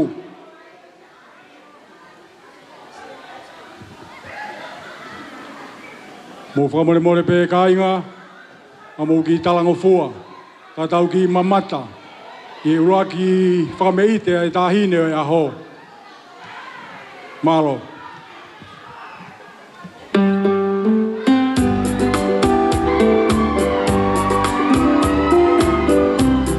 Arie!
pau oi halavuna. Ua whakatona wana atau tamala musi e te pai. O ta api masina. O e whumani o i te whakalo i mata. O e lase koe tau matapana ke whatu e no e tala. O te o te nihia mo i no i mata. Whakapau e ngalo nai mea. Api katuki ngā pau oi halavuna. Ua whakatona wana atau tamala musi e te pai. O ta api masina. O e whumani o i te whakalo i mata. O e lase koe tau matapana ke whatu e no e tala. O te o te nihia mo i no i mata. Whakapau e ngalo nai mea.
Malo atu o mou tala ngofua.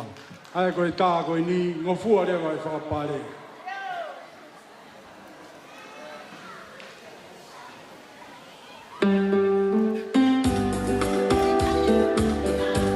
Marie.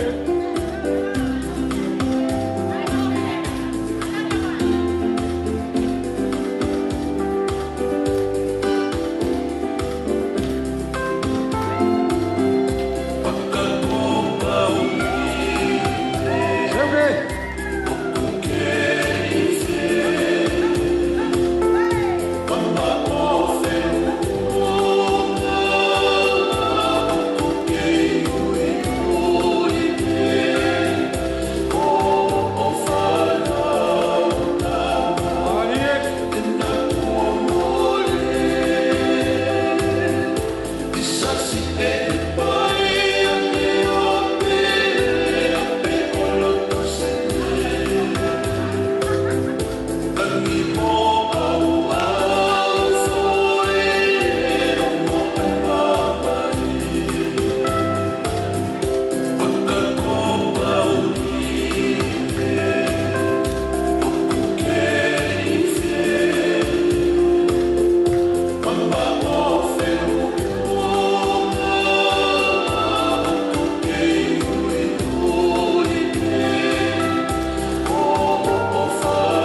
malo ki taino e ho.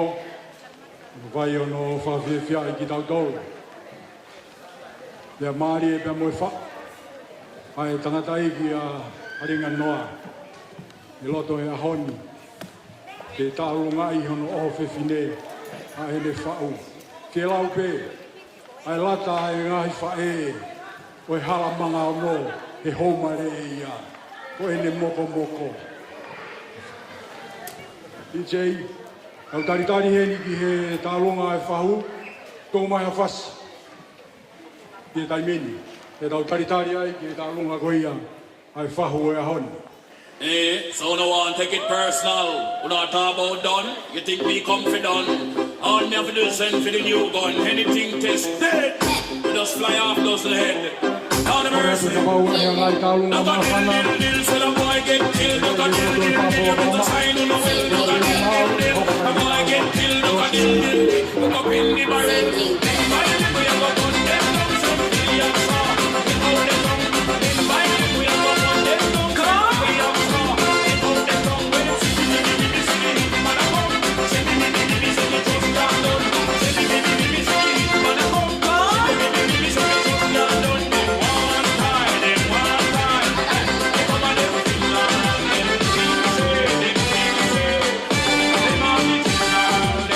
Understand one thing when I try to listen to other song. I tried and I tried and I tried and I tried and I know that something wrong. Every time the DJ decide to play, one hand go up in the air. Everybody chanting, doing the bogle, oh what an atmosphere. But all I hear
Ia koe kore at pēnia ki e ngahi tālunga mawhana.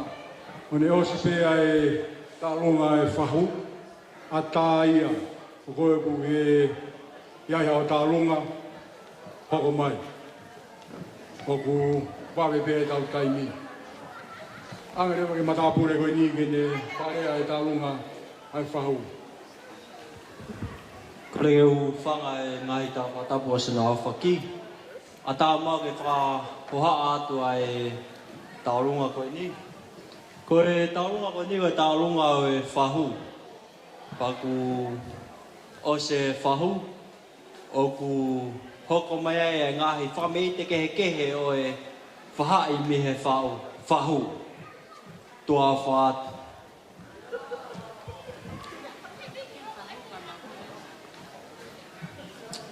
Malo.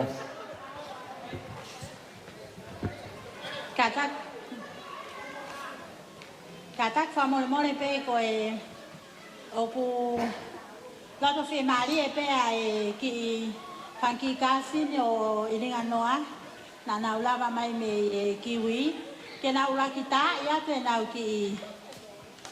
nau ki haka o si pe koe ia pe toki whakahoko lewa ai taolunga ai kaunanga koe ni motu kok mai.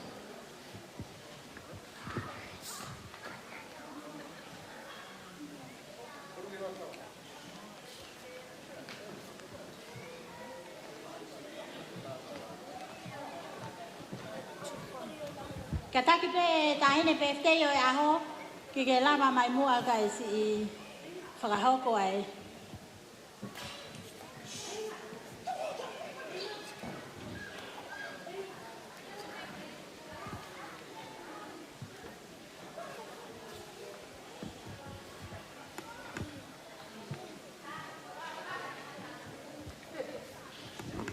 Tō mātau ki whai whasi, o tau taritarea ke tahine aho ke ne mea mai. Ka tō kamata e tau whakameire.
Toi maha whai whasi ki. Me me maha ko pauri ne.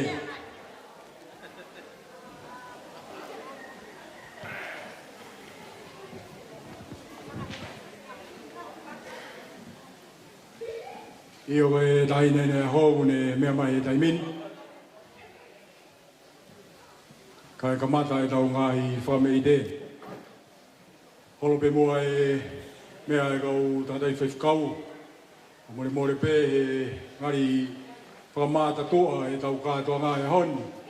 Mo kātaki mo le pe ko e tai le enio e ahau kune mea mai he taimini. Kai ka mata e tau ngahi whamei te. Māroa.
Sisi, mau ingat kita mau fifine da fua e konga koi.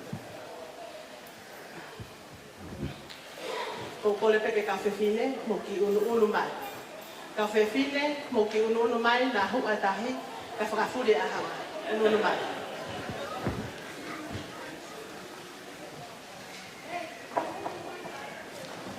Tahine ringa noa. Maulele mai pe ahon. Mau unu mai.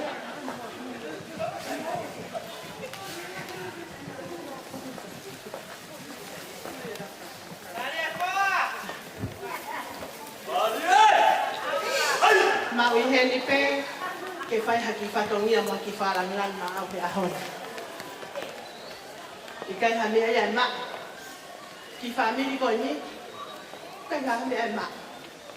Ko ofa pe mo se ofa.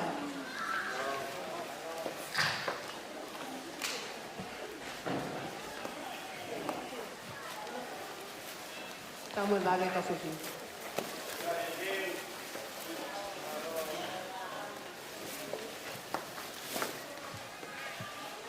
Ko ki deve ko no tuku loto. Ko fa fe de ta hine ko alo ta ke ne me ama to wa. Fa ya kan fa mo mo alo ki deve ko na fa mo mo aka matata ke Christmas ko ni. Tala. Ko tu anga le mata wa ko akia mata.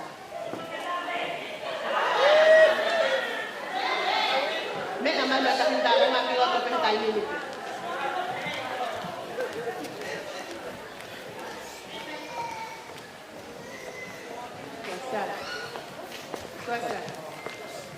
No.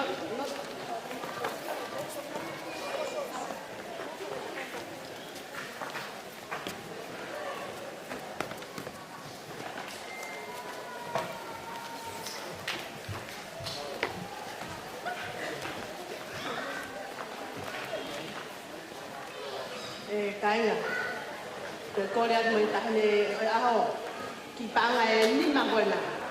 Dengan noa, to ai kiseni ko na al moya ai ko askirin aho ni ko atu mo ki ka ko kumi hawa he Christmas ko ni motina te.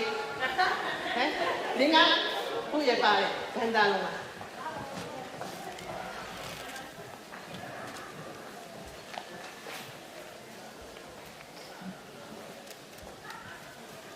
Kaya ka mau be ma ko fuak mau iringa, ki fata tawa ke mau fefia he tarang fuak ko ka. Ko ki toi nga pe ko ki kainga me ahanga. Mau le mai ki fa ko fatongia. Ni ngo mau le me motu. Ka ko mau ma fu fola. e mau o whai ake koe. Koe le ki te, ke ne tāmu whasi. Pea koe ki tau alunga koe ni.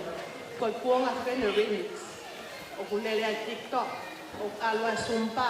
Ha me ape, ma ape ki tau alunga koe ni kapau ke whe. Tu o whakaholo, kau ki tau alunga koe ni. O whata o don malo.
Pamao ki he whahu, te vea ki he tahi me tālonga, kone whawhiwhia i ki tau tolu i he hon. Rau hokata i pē ki he tālonga koia. Hai tau o kolosi, ore atu. Iyo, koe ni koe tālonga ne taha ka mui moa.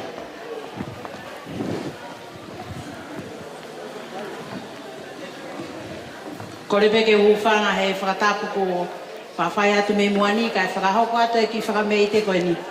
Koe ki whakameite pe ni e whanau mo e whakamokopuna o mele sem. Pea ku hente hoku tunga ane ko alo. Pea moso ane.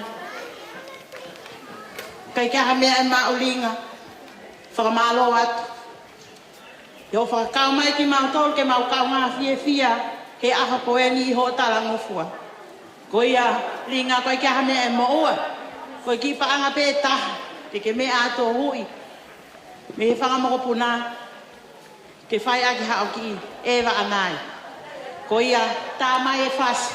Ta ko koe pe mei niua. E ua. Ko mau taimi eni. Ko ia pe halo o whaki.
Kamao ki kami te Hawaii, kamao ki family ko ini.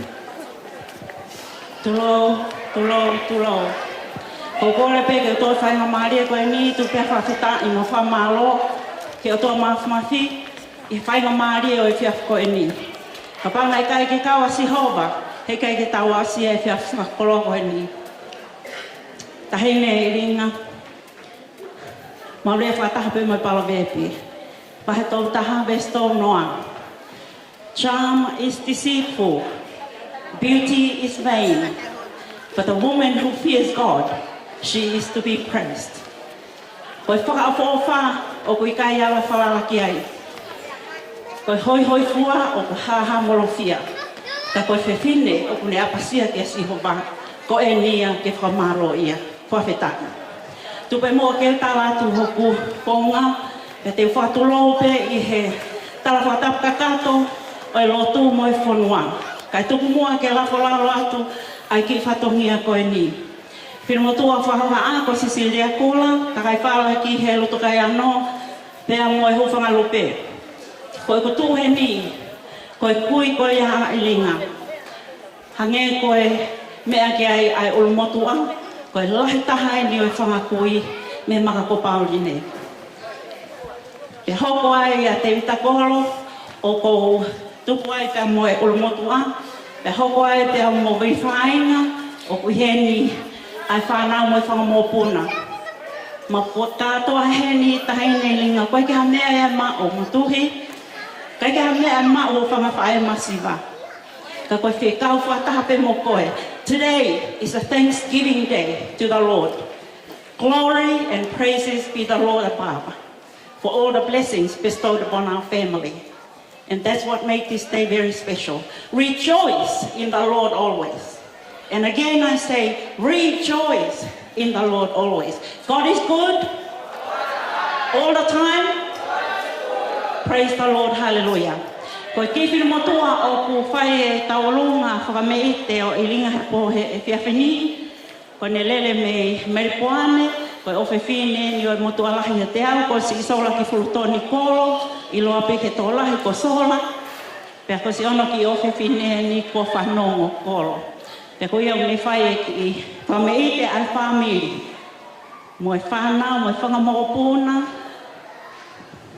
o te vita kolo, viri whainga, maile, ana hoi. Ko i iki kotoa e ni, ia te vita vai polo, ko e kuiua ia a motuhi. Whawheta iki he iki, malo.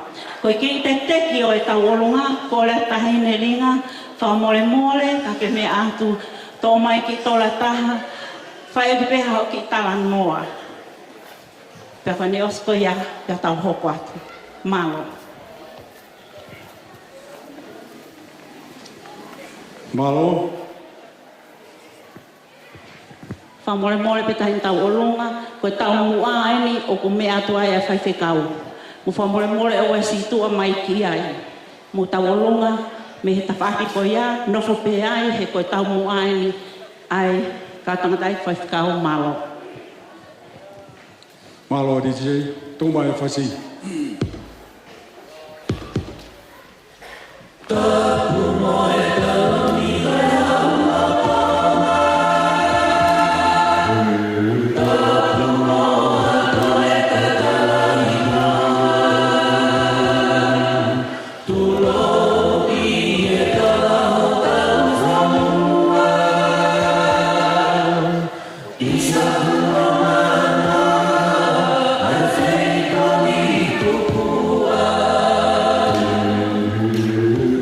Okay.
toki kami o tamai kami reo motuhi e lawa e whameite hea koe.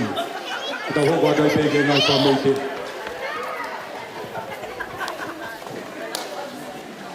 Tulou. Tu ke mau haot. I fine mātuan kau tau mai kolosi.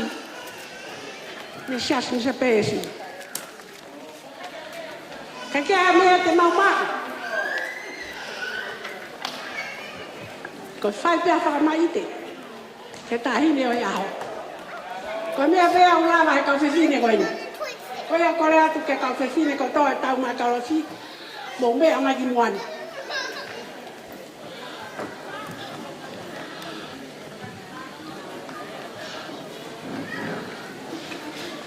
Ko raka mai ke mooi.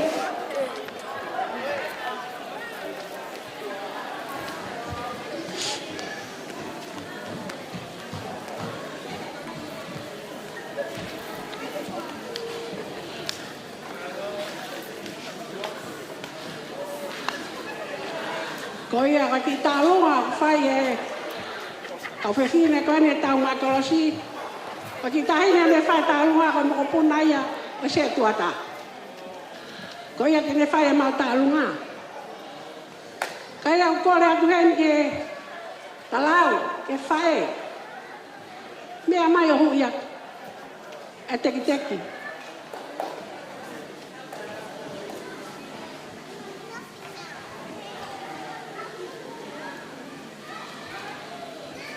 Ko ki teki o mau he kau i kau koe ni. Ko ki tola pe taha, ma ki noa tonu.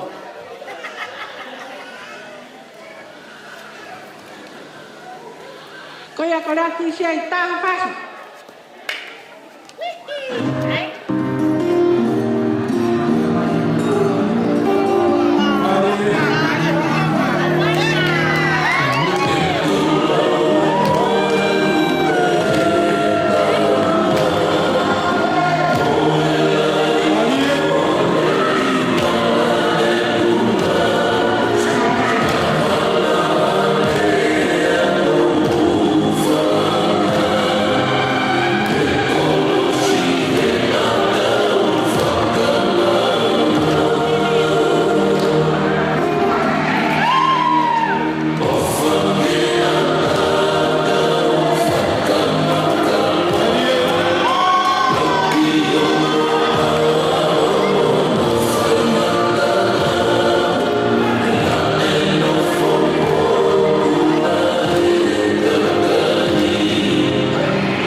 si mao no fa via i tau tau ya hon si kau fine ki ko ni no tu a betai ge ke I o me mo I o nasa ki tau tau.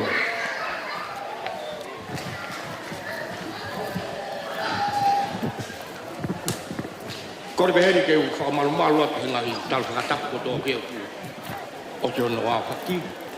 Ka tā mua mo e motu ani te whakahoko atu ai ki mawhana. Koe ki tā hunga koe ni ku whakahoko. Koe tā lunga ia e whamiri rau ki. Hālau ki ko tō ake. Koe tau lunga ai. Tako koe tuanga e tahine tau lunga. Koe ke pe mai e whae e. Whai mohau tahine tau lunga ki mu. Ka ke tau koe whakaloloa. Koe mea pe ku whakahoko atu. Koe mau ki tau lunga e hoko ua i ke. Koe mau whai ngā maari e. Koe osi pe ki tau lunga koe ni. Hoko toi pe tau lunga e ranga whonua rei mātua. Koe ia pe mālo. Ko hai ne hui e pare. Oh. Kore pe heni ki he tahine pe ftei. Ke mea pe mua to'o ki panga taha koe nā. Aunga pe ki e.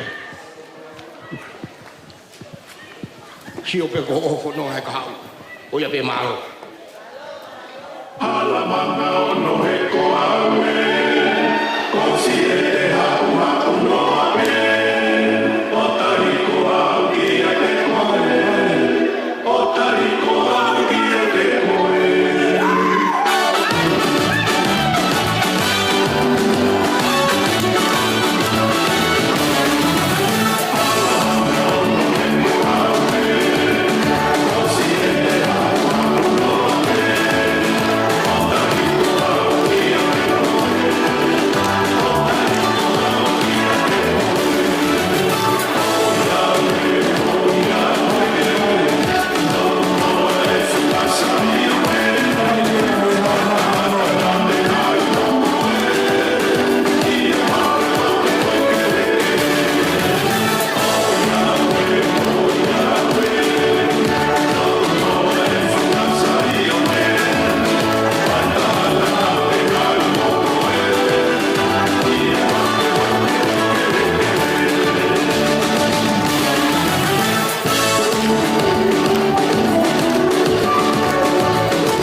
Te tau toi hoko e toi pegi ki tā runga I taha pe e halamanga ono.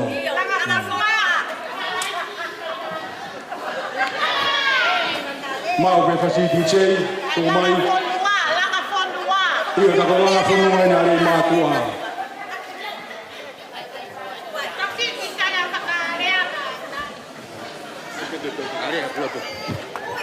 Mata whakamore pehe whakaloloa. Ta whakahoko toi pe mau toi ki tā runga hono wa.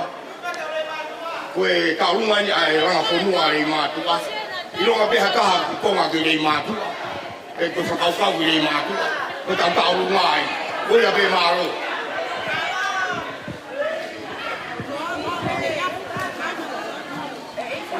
Alamanga ono he ko aue. Kosi e te hau hau no ape. O tariko au ki a te koe. O tariko au ki a te koe. Alamanga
kamalo atu ke kaina melo.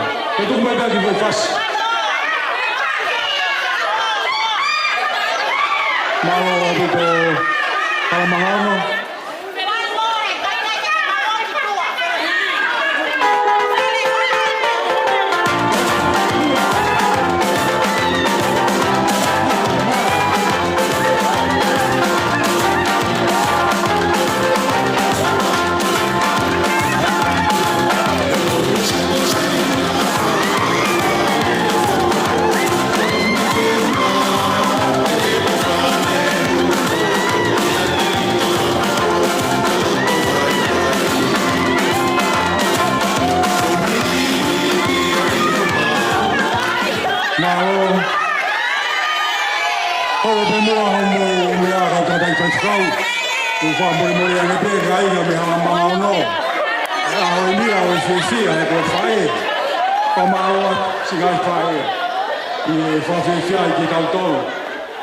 Sola ke kau tu dai fe kau ia hala mangau no mau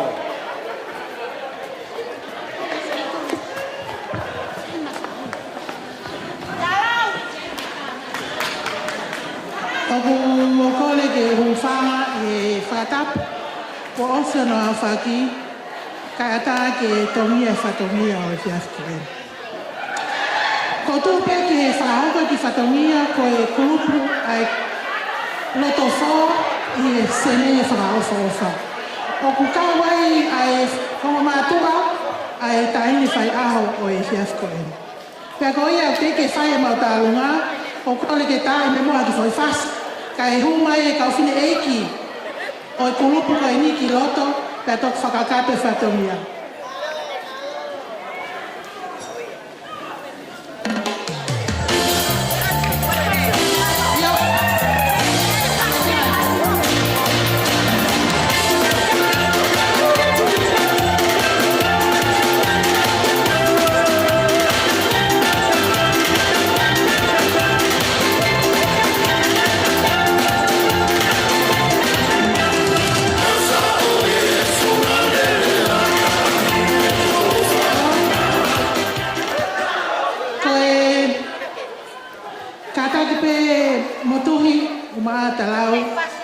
ka me ma ko ki ne ngone si kai ha ko le pe ki fa e ka talau ka ta fa mole o ke la ka tu o ma me o fa na a nga tu ki fa tongia o sha fi e mo tu hi ka ki nga lo e ngai ma tu a mo ngai tu nga fa le na ta wa me mi lo to fo ko ya ka tu ko ni fa ha ka ke na ta lunga ko si ka fe fi le pe ni o e kulupu loto foa i sene i mau whenga o aki i e whewhkoni.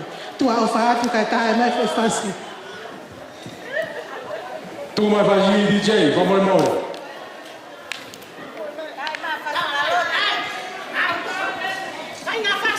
Kau i ngā whasi mi e maa o pauri ne, tu maa hoi whasi pei, mi e hala maa o no. Kau taha pe, o kau taha pe.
Whamalo atu ki he kāinga mi he mako pauri nei.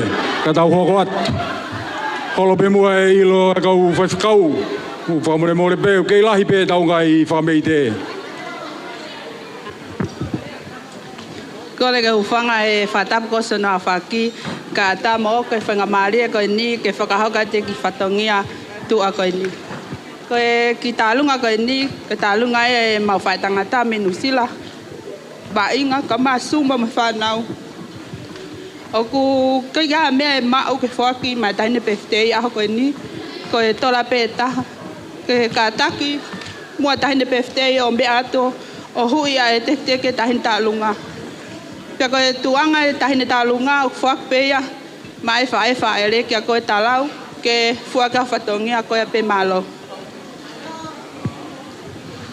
Malo.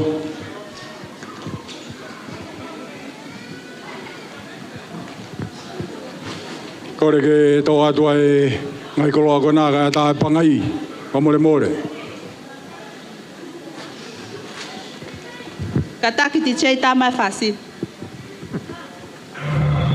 Lau to bua ko fehulu ni ko fefine ko mohuanga. O ka popo uri dia mana mana. Ka toki fai le ba noa. Ko i fefine ka na. Ko te o fa ko ta. Mare. Fere no ba ka. Ko fefine fita. Ho ma no. Ala ha no fu no ba. Hala ko na le no ba. Ko hono no fu ana ko fu ana i wa. O ku le kumi hata ke na ko fa. E ko te o on ko hea.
Whamalo atu ki he mai whahe ni a maano.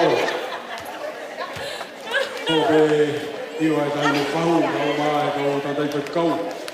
Kai ho wa tai pe tau mai whamei te.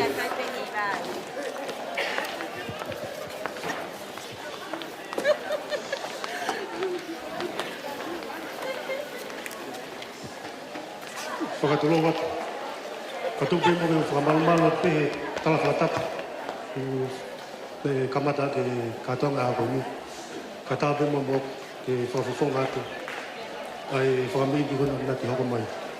Ko e tunga mai heni, maulere mai pe me whanau yuf. Ko e yuf o whakaunga tamake ai tahine peftei.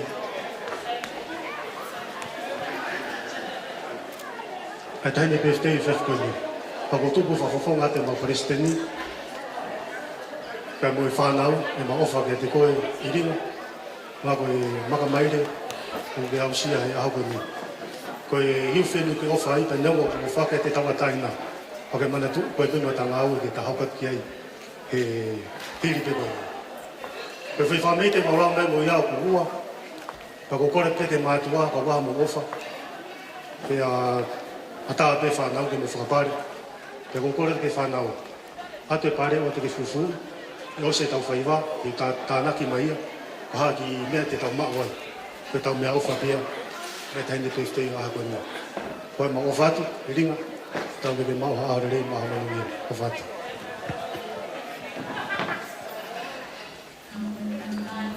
Maa piti tei tu mai e whase e punga tāko.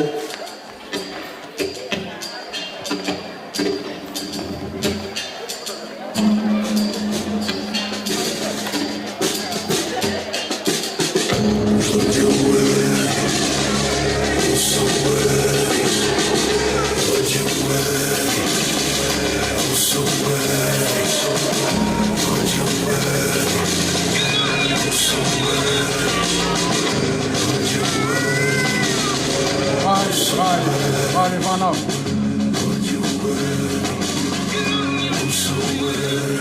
And oh my soul, you have not been left alone.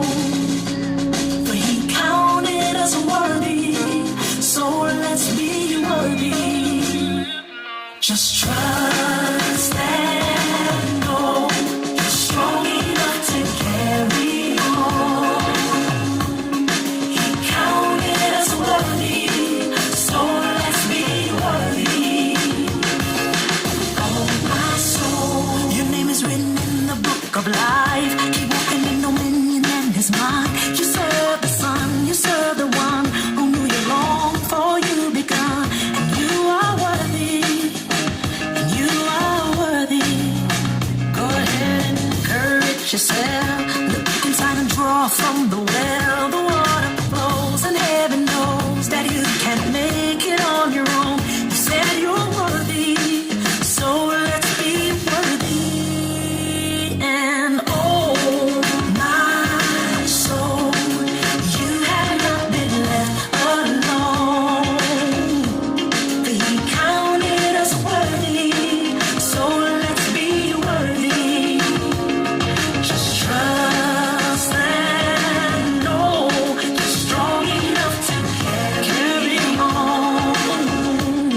He counted us worthy, so let's be worthy. Yeah. Oh my soul, so a man thinketh, so does he believe. Faith is not about what you see. It doesn't matter how you feel. His word is right, his love is real. He said you're worthy, so let's be worthy. Don't worry, be happy and just say Elijah's gonna lead me all the way. Speak with authority and see that even your words are victory. So say you're worthy, say you're worthy. Oh, God so loved the world, he gave his only son's life. So that millennium later we can go walking in that light. So that nothing in the world can separate us from that right. Let's be worthy, let's be worthy. Oh my soul, you have not been left alone. He counted us worthy, so let's be worthy. Trust and know, strong enough to carry on. Oh yeah. Counted us worthy, so let's be worthy.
Malo whamalo ki he tau whanau, ki he whamei te o e whafkoin.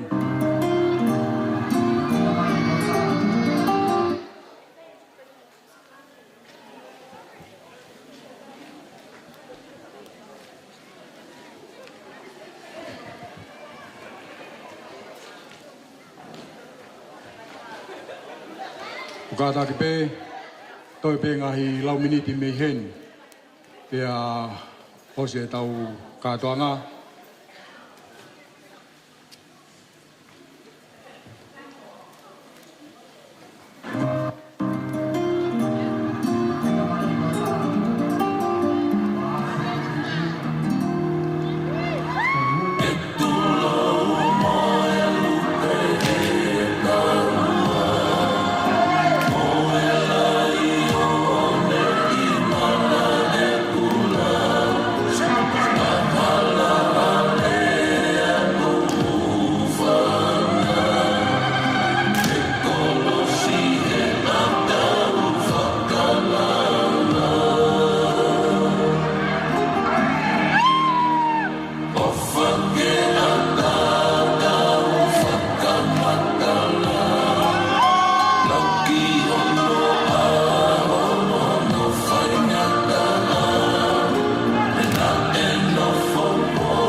Pamalo atu ki e tau whanau e whai e whakawhiwhia i e hao.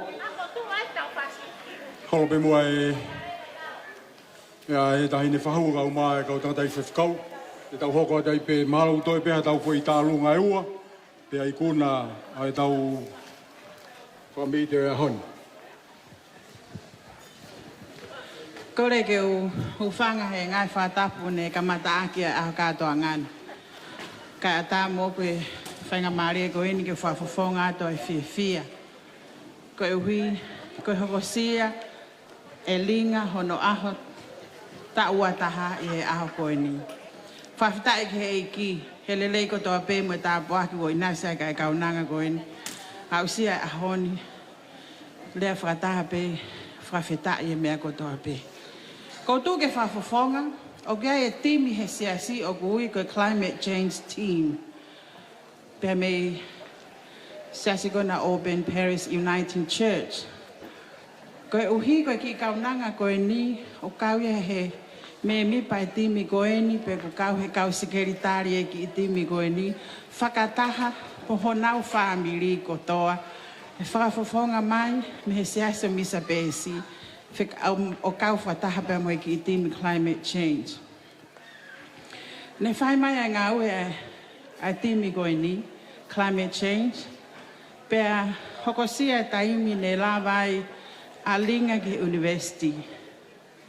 Pena e tupua e whakaukau e ki timi ko e ni. Ke mau whai ha wheinga pa anga. Ke tokonia e ako a linga. Ne mau whai e whinga pa anga koe a umai peki he a honi. O ku mau kei hoko atu pe a whai e wheinga. Ko e teke mo sapoti ki he ongo mātu a ako a linga ke hau.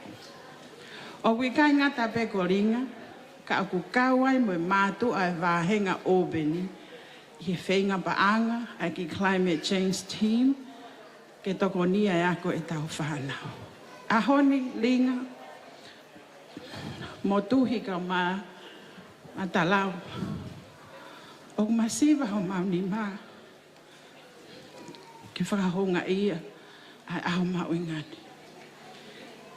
Ka au kui heni, ai ki kulupu koe ni, ke whai pe hawhie fia whakataha pe mo e whamiri hono kotoa. Ko e timi koe ni o take ai e whai whekau. Pe moa ai pe. Ko ia ko kore a DJ, tā I mai ne pitu no, kai tā ai whasi o climate change team malo. Malo.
Polo pe mea e tahi ne whau kau mai kau ngā tai whai whakau.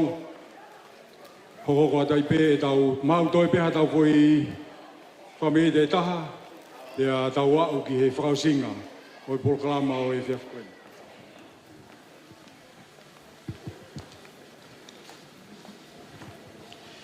Whakatulou at whatapu ke ngahi pea upai me muali kau hawa tu e. Whatapu ke o toa mafi o kune a whio talo tonga. Whatapu ke whai whekau me kau setu at. Maha tau hilot, maha tau whanu. Whatapu tua ki a patui huo. Pe ha whakatapu tu e ni a fuat. Pe ki a talakai mo ka inga me halamanga o no. Kataki le mua ka e whahau ka atu mwau. Nui te nere me lapa. Muatan ka ute takai whala ki halamanga o no. Ko katapu ki a whiriwa me masum. Ai ko hoa na ko sisi taha e whanau e whae talau. Ana maari rea ki tonga o horete pene si mahalolo e aho taha tolo sanuari. Au tuepe wike via palawa me tau taha.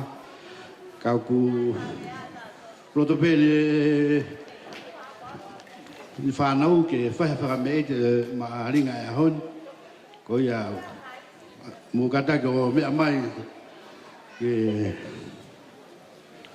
kai ha mea ba oi tola pe taha na ke a to neu na e hange pe talau ha mata hine mo sisi ko to ki whanau mai whanau ka na e hange pe ko na fa me te hange pe whangatunga na talau ana whanau e mau e whanau to ko hiwa a ke lahi taha ko si mana pe te lo ku sila to akase ko nusila aku e pa tangata ko ni sa moturi mafua ko i hen ya mo palo ko ia ka ke te whakaloloa kai papa ko e pe malo lovat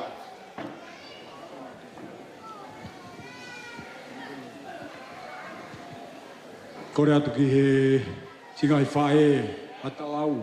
Pukataki mai o tō atu e ngai koloko ni loto ka ata pangai kai whai e tau whameite.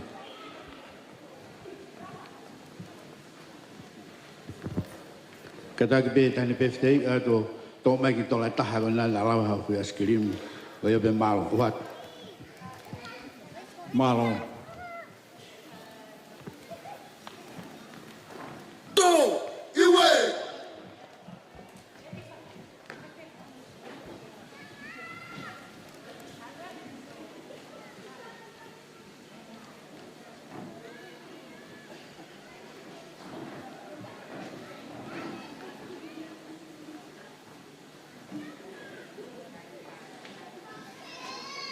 Mau pe di sei tu mai fase kau tangata.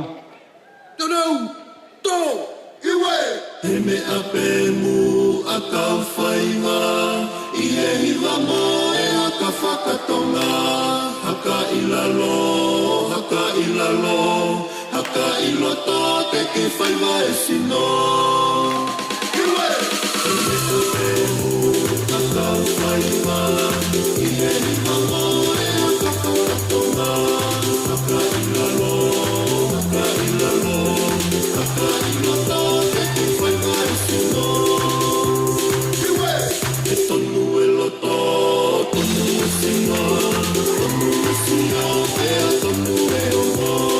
Ahu e ta e wa i a ma o, e oku me ia i a o whakatako. Iwe. E tonu e loto, tonu e sino, tonu e sino, e a tonu e omo. Ahu e ta e wa i a ma o, e oku me ia i a o whakatako. Iwe. E laka tuki mu, a laka tuki mu, haka he loto, haka he loto. Tau e langi, haka tau wasi pera katai. Iwe. E laka tuki mu, a laka tuki mu, haka he loto, haka he loto. Tau e langi, haka tau wasi pera katai. Kamalo di whanau koe ni, koe whangatunga neni, unau lau pe, koe nau tōwhi whine a alinga noa, kamalo atu te mautolo. Holo pe mua e tai ne whahu, kau maa e kau tantei whakau, au toi pe tau whui tālunga e ta, e ua, kātaki koe au e mō hoko mai pe, e ku wawe pe tau taimi.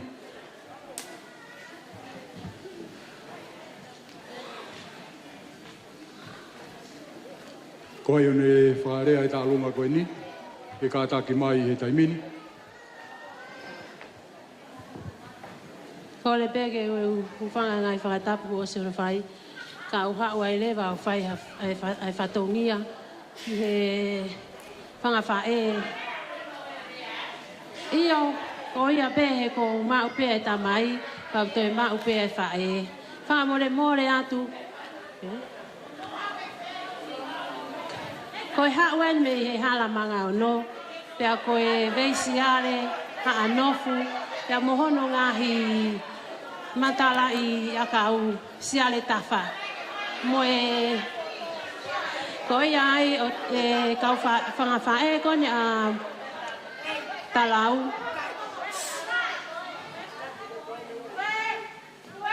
Kau kore atu ke mou mea mai.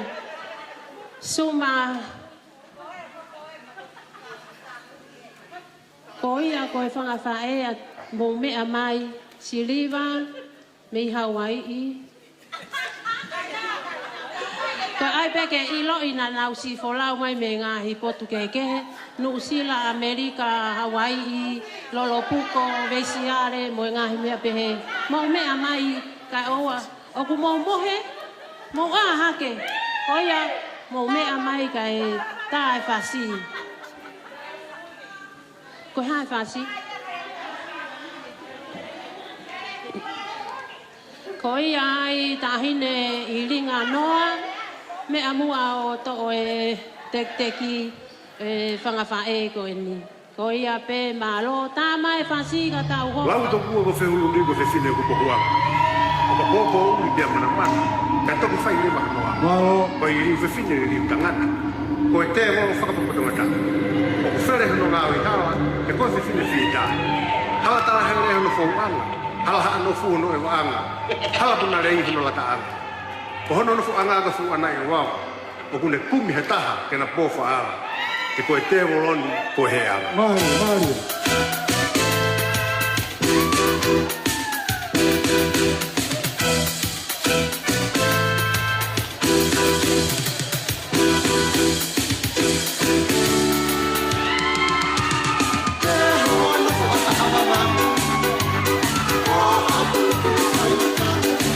Hey!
Kamalogi koe famille koe ni. Toi pe tau famille taha holo pe mua e pea tahine whahu ka umaa ka uta tai kau. Ai hoko atu e talunga whaos o e polokalama o e hon, e whawhiwhia. Ai au sia e ringa noa o no tau wopulu mātaha. Kole pe ke ufanga he whakatapu ko o siono whai i e kātoanga whawhiwhia o e birthday koe ni ku tau i heni ai he whiawhini. Ka e ata mo oku ke whahoko atu ai tālunga koe ni. Koe sarap. Koe tālunga whakaosi e ni. Koe tau kātoanga whiawhia. Koe kātoanga whakaosi e ni ai tau whawhiawhia o aho ni. Pea koe tālunga whakoe ni koe tālunga ia e haa koe ni o kutupu me ai ai whae ai whewhine birthday o aho ni. Talau. Pea koe nau mea mai pe whoki me lamu. Mei he ana lolo puko.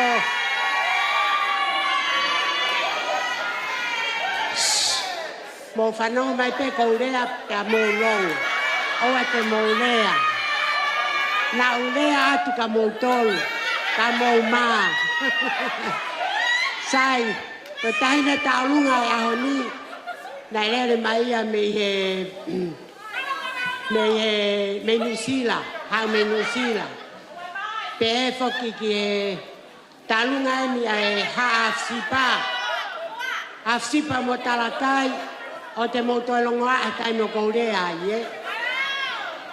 Hafusipa mo talakai.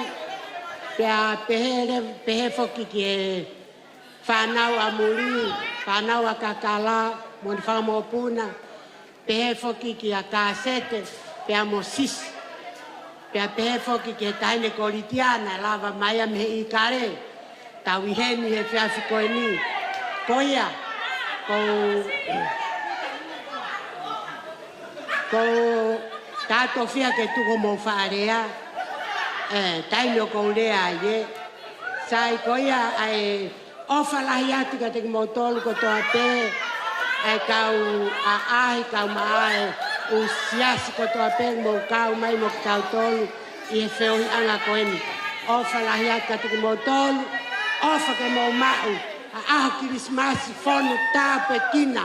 Mo monu ia whoki. Ai au tau hanga ki ai. Koe whiawhia pehe ei ki o tau iai. Koia pe malotu au whaati. Koe ki tālunga koe ni. O e whamiri koe ni. Koe ki tola pe taha mo e vae ua. Pea koe vae ua e toki pei ai ti i atu ia. Kia motuhi. Tio kau toki pei ai ti i atu pe te ke mau pe i kai. Koia. Kou kore atu ke ta aine e pestei, ke le kātaki o me atu o to o e pare ta aine tau o lunga. Koia pe malo, ta i mai whaki. Malo. Mao pe tau whasi i tuku mai. Lau to kua ko whehu ni ko whewhine ko pohuanga. O ka pōpō uri pia mana mana. Ka toki whai lewa hanoa. Ko i ri whewhine ri tangata. Ko e te o whakapapatangata. O ku where hano ngā we hawa. e koe whiwhine whita. Hawa tala heo e hono whong anga. Hawa haa no funo e wa anga. Hawa puna rei hono la taala. Ko hono no fu anga aga fu ana e wau. O kune kumi he taha ke na pofa ala. E koe te voloni koe he anga.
Whamalo atu vie singa i whae i whawhiwhia o i hoa koini. Tupe mua ke tau whange whainga maari e koini i he tahine o e aho. Kene whai ha rea whaosi ma ki tau tolu. Ke tau toki whange ke tau taiki whaifkau. Kene whaosi ai whiohi o e hoa koini.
First and foremost, on this momentous day, I humbly rise to offer my utmost support, gratitude, and heartfelt praise to the greatest of all, our Lord and Savior, Jesus Christ.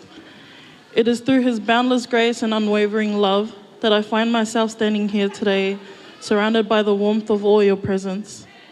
Secondly, I'd like to thank my whaiwhekau for blessing me and for all the spiritual support and prayers for me and my family. To my whahos e se lahi, my namesake Ilingalahi, Moi Kaufolao. Thank you for coming all the way from the land of Aotearoa to help celebrate this memorable day. Whakamalo atu e ni ki hoku whangawhae, mō ku whangata mai, ho mō ke i ka takilahi a te au, moi o ako naki o ku mōwami ki a te au, me ho mō tupu hake i tonga. Neo ngō pēr ko tau no whamuli, you guys still tend to have that old-fashioned island way of disciplines and teaching, just like my dad. To both families and of my mom and dad's sides, thank you for all your wise words, help and encouragement, and for all the joy that you have brought to my life. I'd like to thank you all who are here with us in spirit, who are here with us physically and in spirit, those who traveled near and far to celebrate this milestone in my life. Thank you to all that helped set up and prepare for this day and for sacrificing your time and putting in the effort to make this all happen, even though it was all last minute. To my high school and uni friends and family, thank you for accepting me with all my weirdness and craziness and for all the support and many motivational talks to keep my head down and do the work. To my youth/church family, thank you for being my second family and for encouraging me to always put faith in Christ even through troubled times. I love you guys. Thank you all for being here. To my siblings,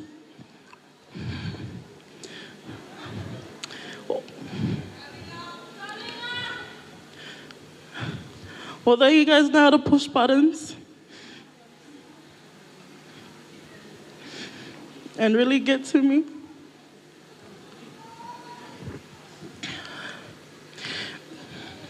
thank you for giving me the role to play as an older sister, friend, and even counselor. I count myself lucky to have you guys as siblings, even though you guys are the biggest whakatapuitas.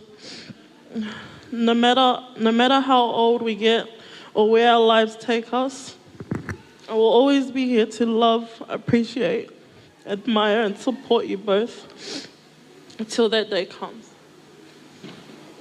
Last but not least, a big thank you to my parents for providing me with everything I ever needed and sometimes wanted, for fulfilling my wishes, and for making sure that today was possible. Thank you for shaping me into the person that I am today and for always being my #1 supporters. Thank you to you all. Ofalahi atu and enjoy the rest of the night. Malo. Pamalo ki he aringa noa i he rea maari e kone whai ma ki tau tolu. A tuku mua ke u whakamalu atu i he tala whakatapu kakato e a honi. Au whakamalo atu ki he kāinga me i he makako pauri ne. Ia behe ki he kāinga me he where ai toa. Ia behe ki he kāinga o whotu pia mi he halamanga ono. Whatawange ki he o tua ke ne whaitāpu kina ki mautolu mo e teo e tau whamanatu. O e aho e tamasi alo i. Whatawange ki he o tua ke ne whaitāpu kina ki mautolu. Whamalo atu ki he o tatai whaifkau i he tauhi mai o ki mea wholoa hen ko e hui ko e tau kātoa ngā. Ange whenga maari e koe ni ki he tatai whaifkau i a Moses e tauwha ke ne whaosi ai whiohi o tau whai.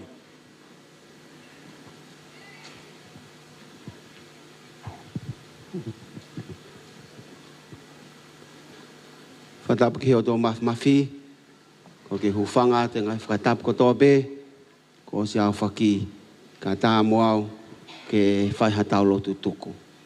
Mahino be ko o si o vai tau taimi, ka tupe mua ke u whai atu haki whakamalo, ke anteki mou tōlu. Ura ki ke whai whikau, o ne hanga tataki re ki tau tōlu he ahoni, tau kau whewhine whoki. Nau ngahi mā whana ko ia whai whikau, whakamalo atu o hanga pe o control o le lei pe ngahi mawhana. Whakawhiawhia, kau whineiki, hoko ate mawhana ko ia i he tau hoko atu ki he Krismasi. Tōko e whiawhia ko ia, ke tā itari aki, aho tau eiki. Lahi e ngahi koloa, ko mau i he tau kātoanga. Pea koutui e toki wahe pe ia, pea mo e tamai, ka maa alinga noa, ka ko whaampe ke tango fua pe ki he taimi. Kainga ko e himi te tau hio whakaosi ai, aha ke kainga mu whakawhetai. Ke uhi, ko e hifo ai o tua o ai kakano i a Sisu Christ, ko uhi ko tau tolo. Ko makatuunga anga ia e tau whakawhetai, pia mo e tau whiawhia. Ko i heni ko e ringa noa ofa i he ahoni, ko e hifo ai alo ko ia. Tau whawhetai ai. Hoko atu, ai whawhetai ko e ni, o hoko atu ako no teu o e haere mai ai eiki, tau whakawhetai ai pe. Tau hiwa pe i he ves pe taha ko ia. Pea os ko ia, pa teu toki whakaosi atu. Ringa noa, ofa whawhetai ki heiki, have a great life, have a great journey. Just remember we are here. We are beside you, willing to help you whatever we can, wherever and whenever we can. So all the best for your journey. Koe ke te ai ha tua tamaki, ki o hala whanonga, koe uhi, ko ke whanonga ba moe eiki. Whawhetai ki eiki, ko tau i kuna ai ahoni. Pea ofa atu kia te koe, kau mai tala manu. Siong mātua, mālo e lotu, mālo e ngā ue, i he aho koe ni. Ofa atu ka teki mō tolu kotoa be, ai tau whakaos mua, ai tau ngā ue, i he whiawhini, pea pe whoke whahu, ka mai whaiwhikau pa mo se tuata. Whamoni mole mō meha ki olunga ke tau hiwa whatahape. Koe tau whawhetai ia, i he ofa koe ni ai o tua ko whai mateki tau tō. Aha ke kai ngā mō whakawhetai au whakamalo o he manane whai i te lihe mahe ko ngāmu whakai o tano ka aho tau o tua. Whakawhetai i kai pehe te tau nofa, ka malo he ofa, a o tau o tone, loko ani, mohono, masa, i kai hapu o hui, ai hia ama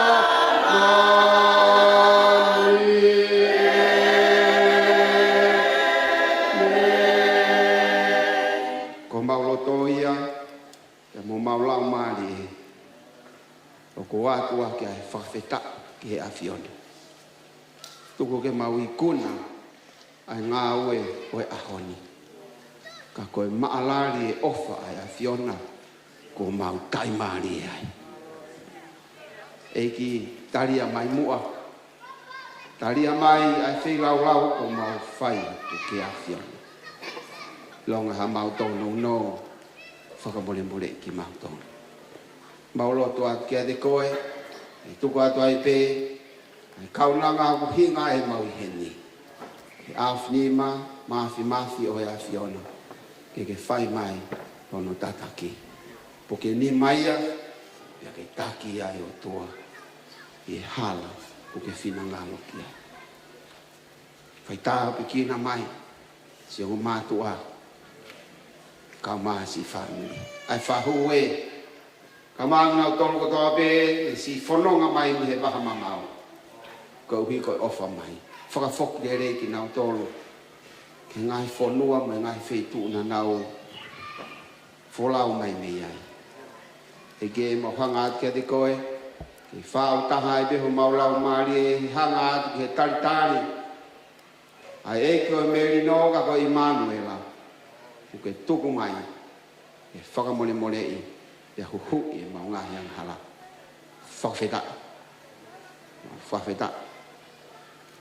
Whawheta i ke hea whiona. Ho tuku mai ke maui nasi i he ofa pe he whao. Au he aku mau tolu ko matatapi. Tuku o tua ke awe lang o toa pe o whiohu ku mau whaini. Mea koe ki au sia he mau lotu ni whakakato mai me ngina.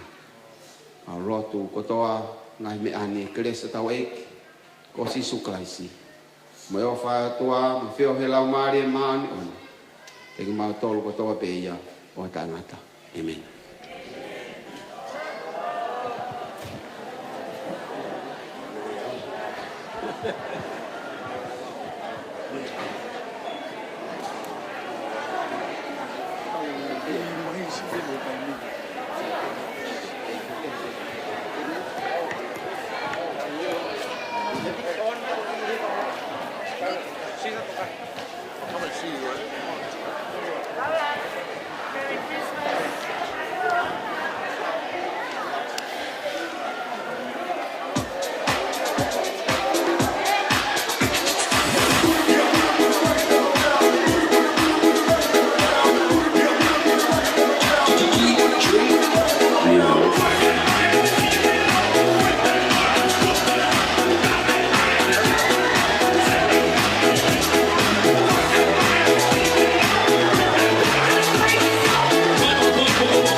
Christmas is to Molly, girl. I like your face, and Molly sees his as she's taking him by hand.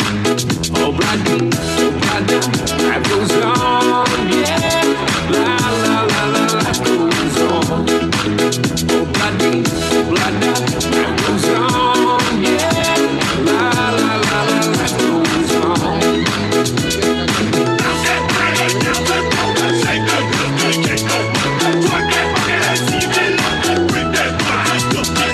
Jason takes a trolley to a jewelry store, buys a 20-karat golden ring, takes it back to Molly waiting at their door, and as he gives it to her, she begins to sing.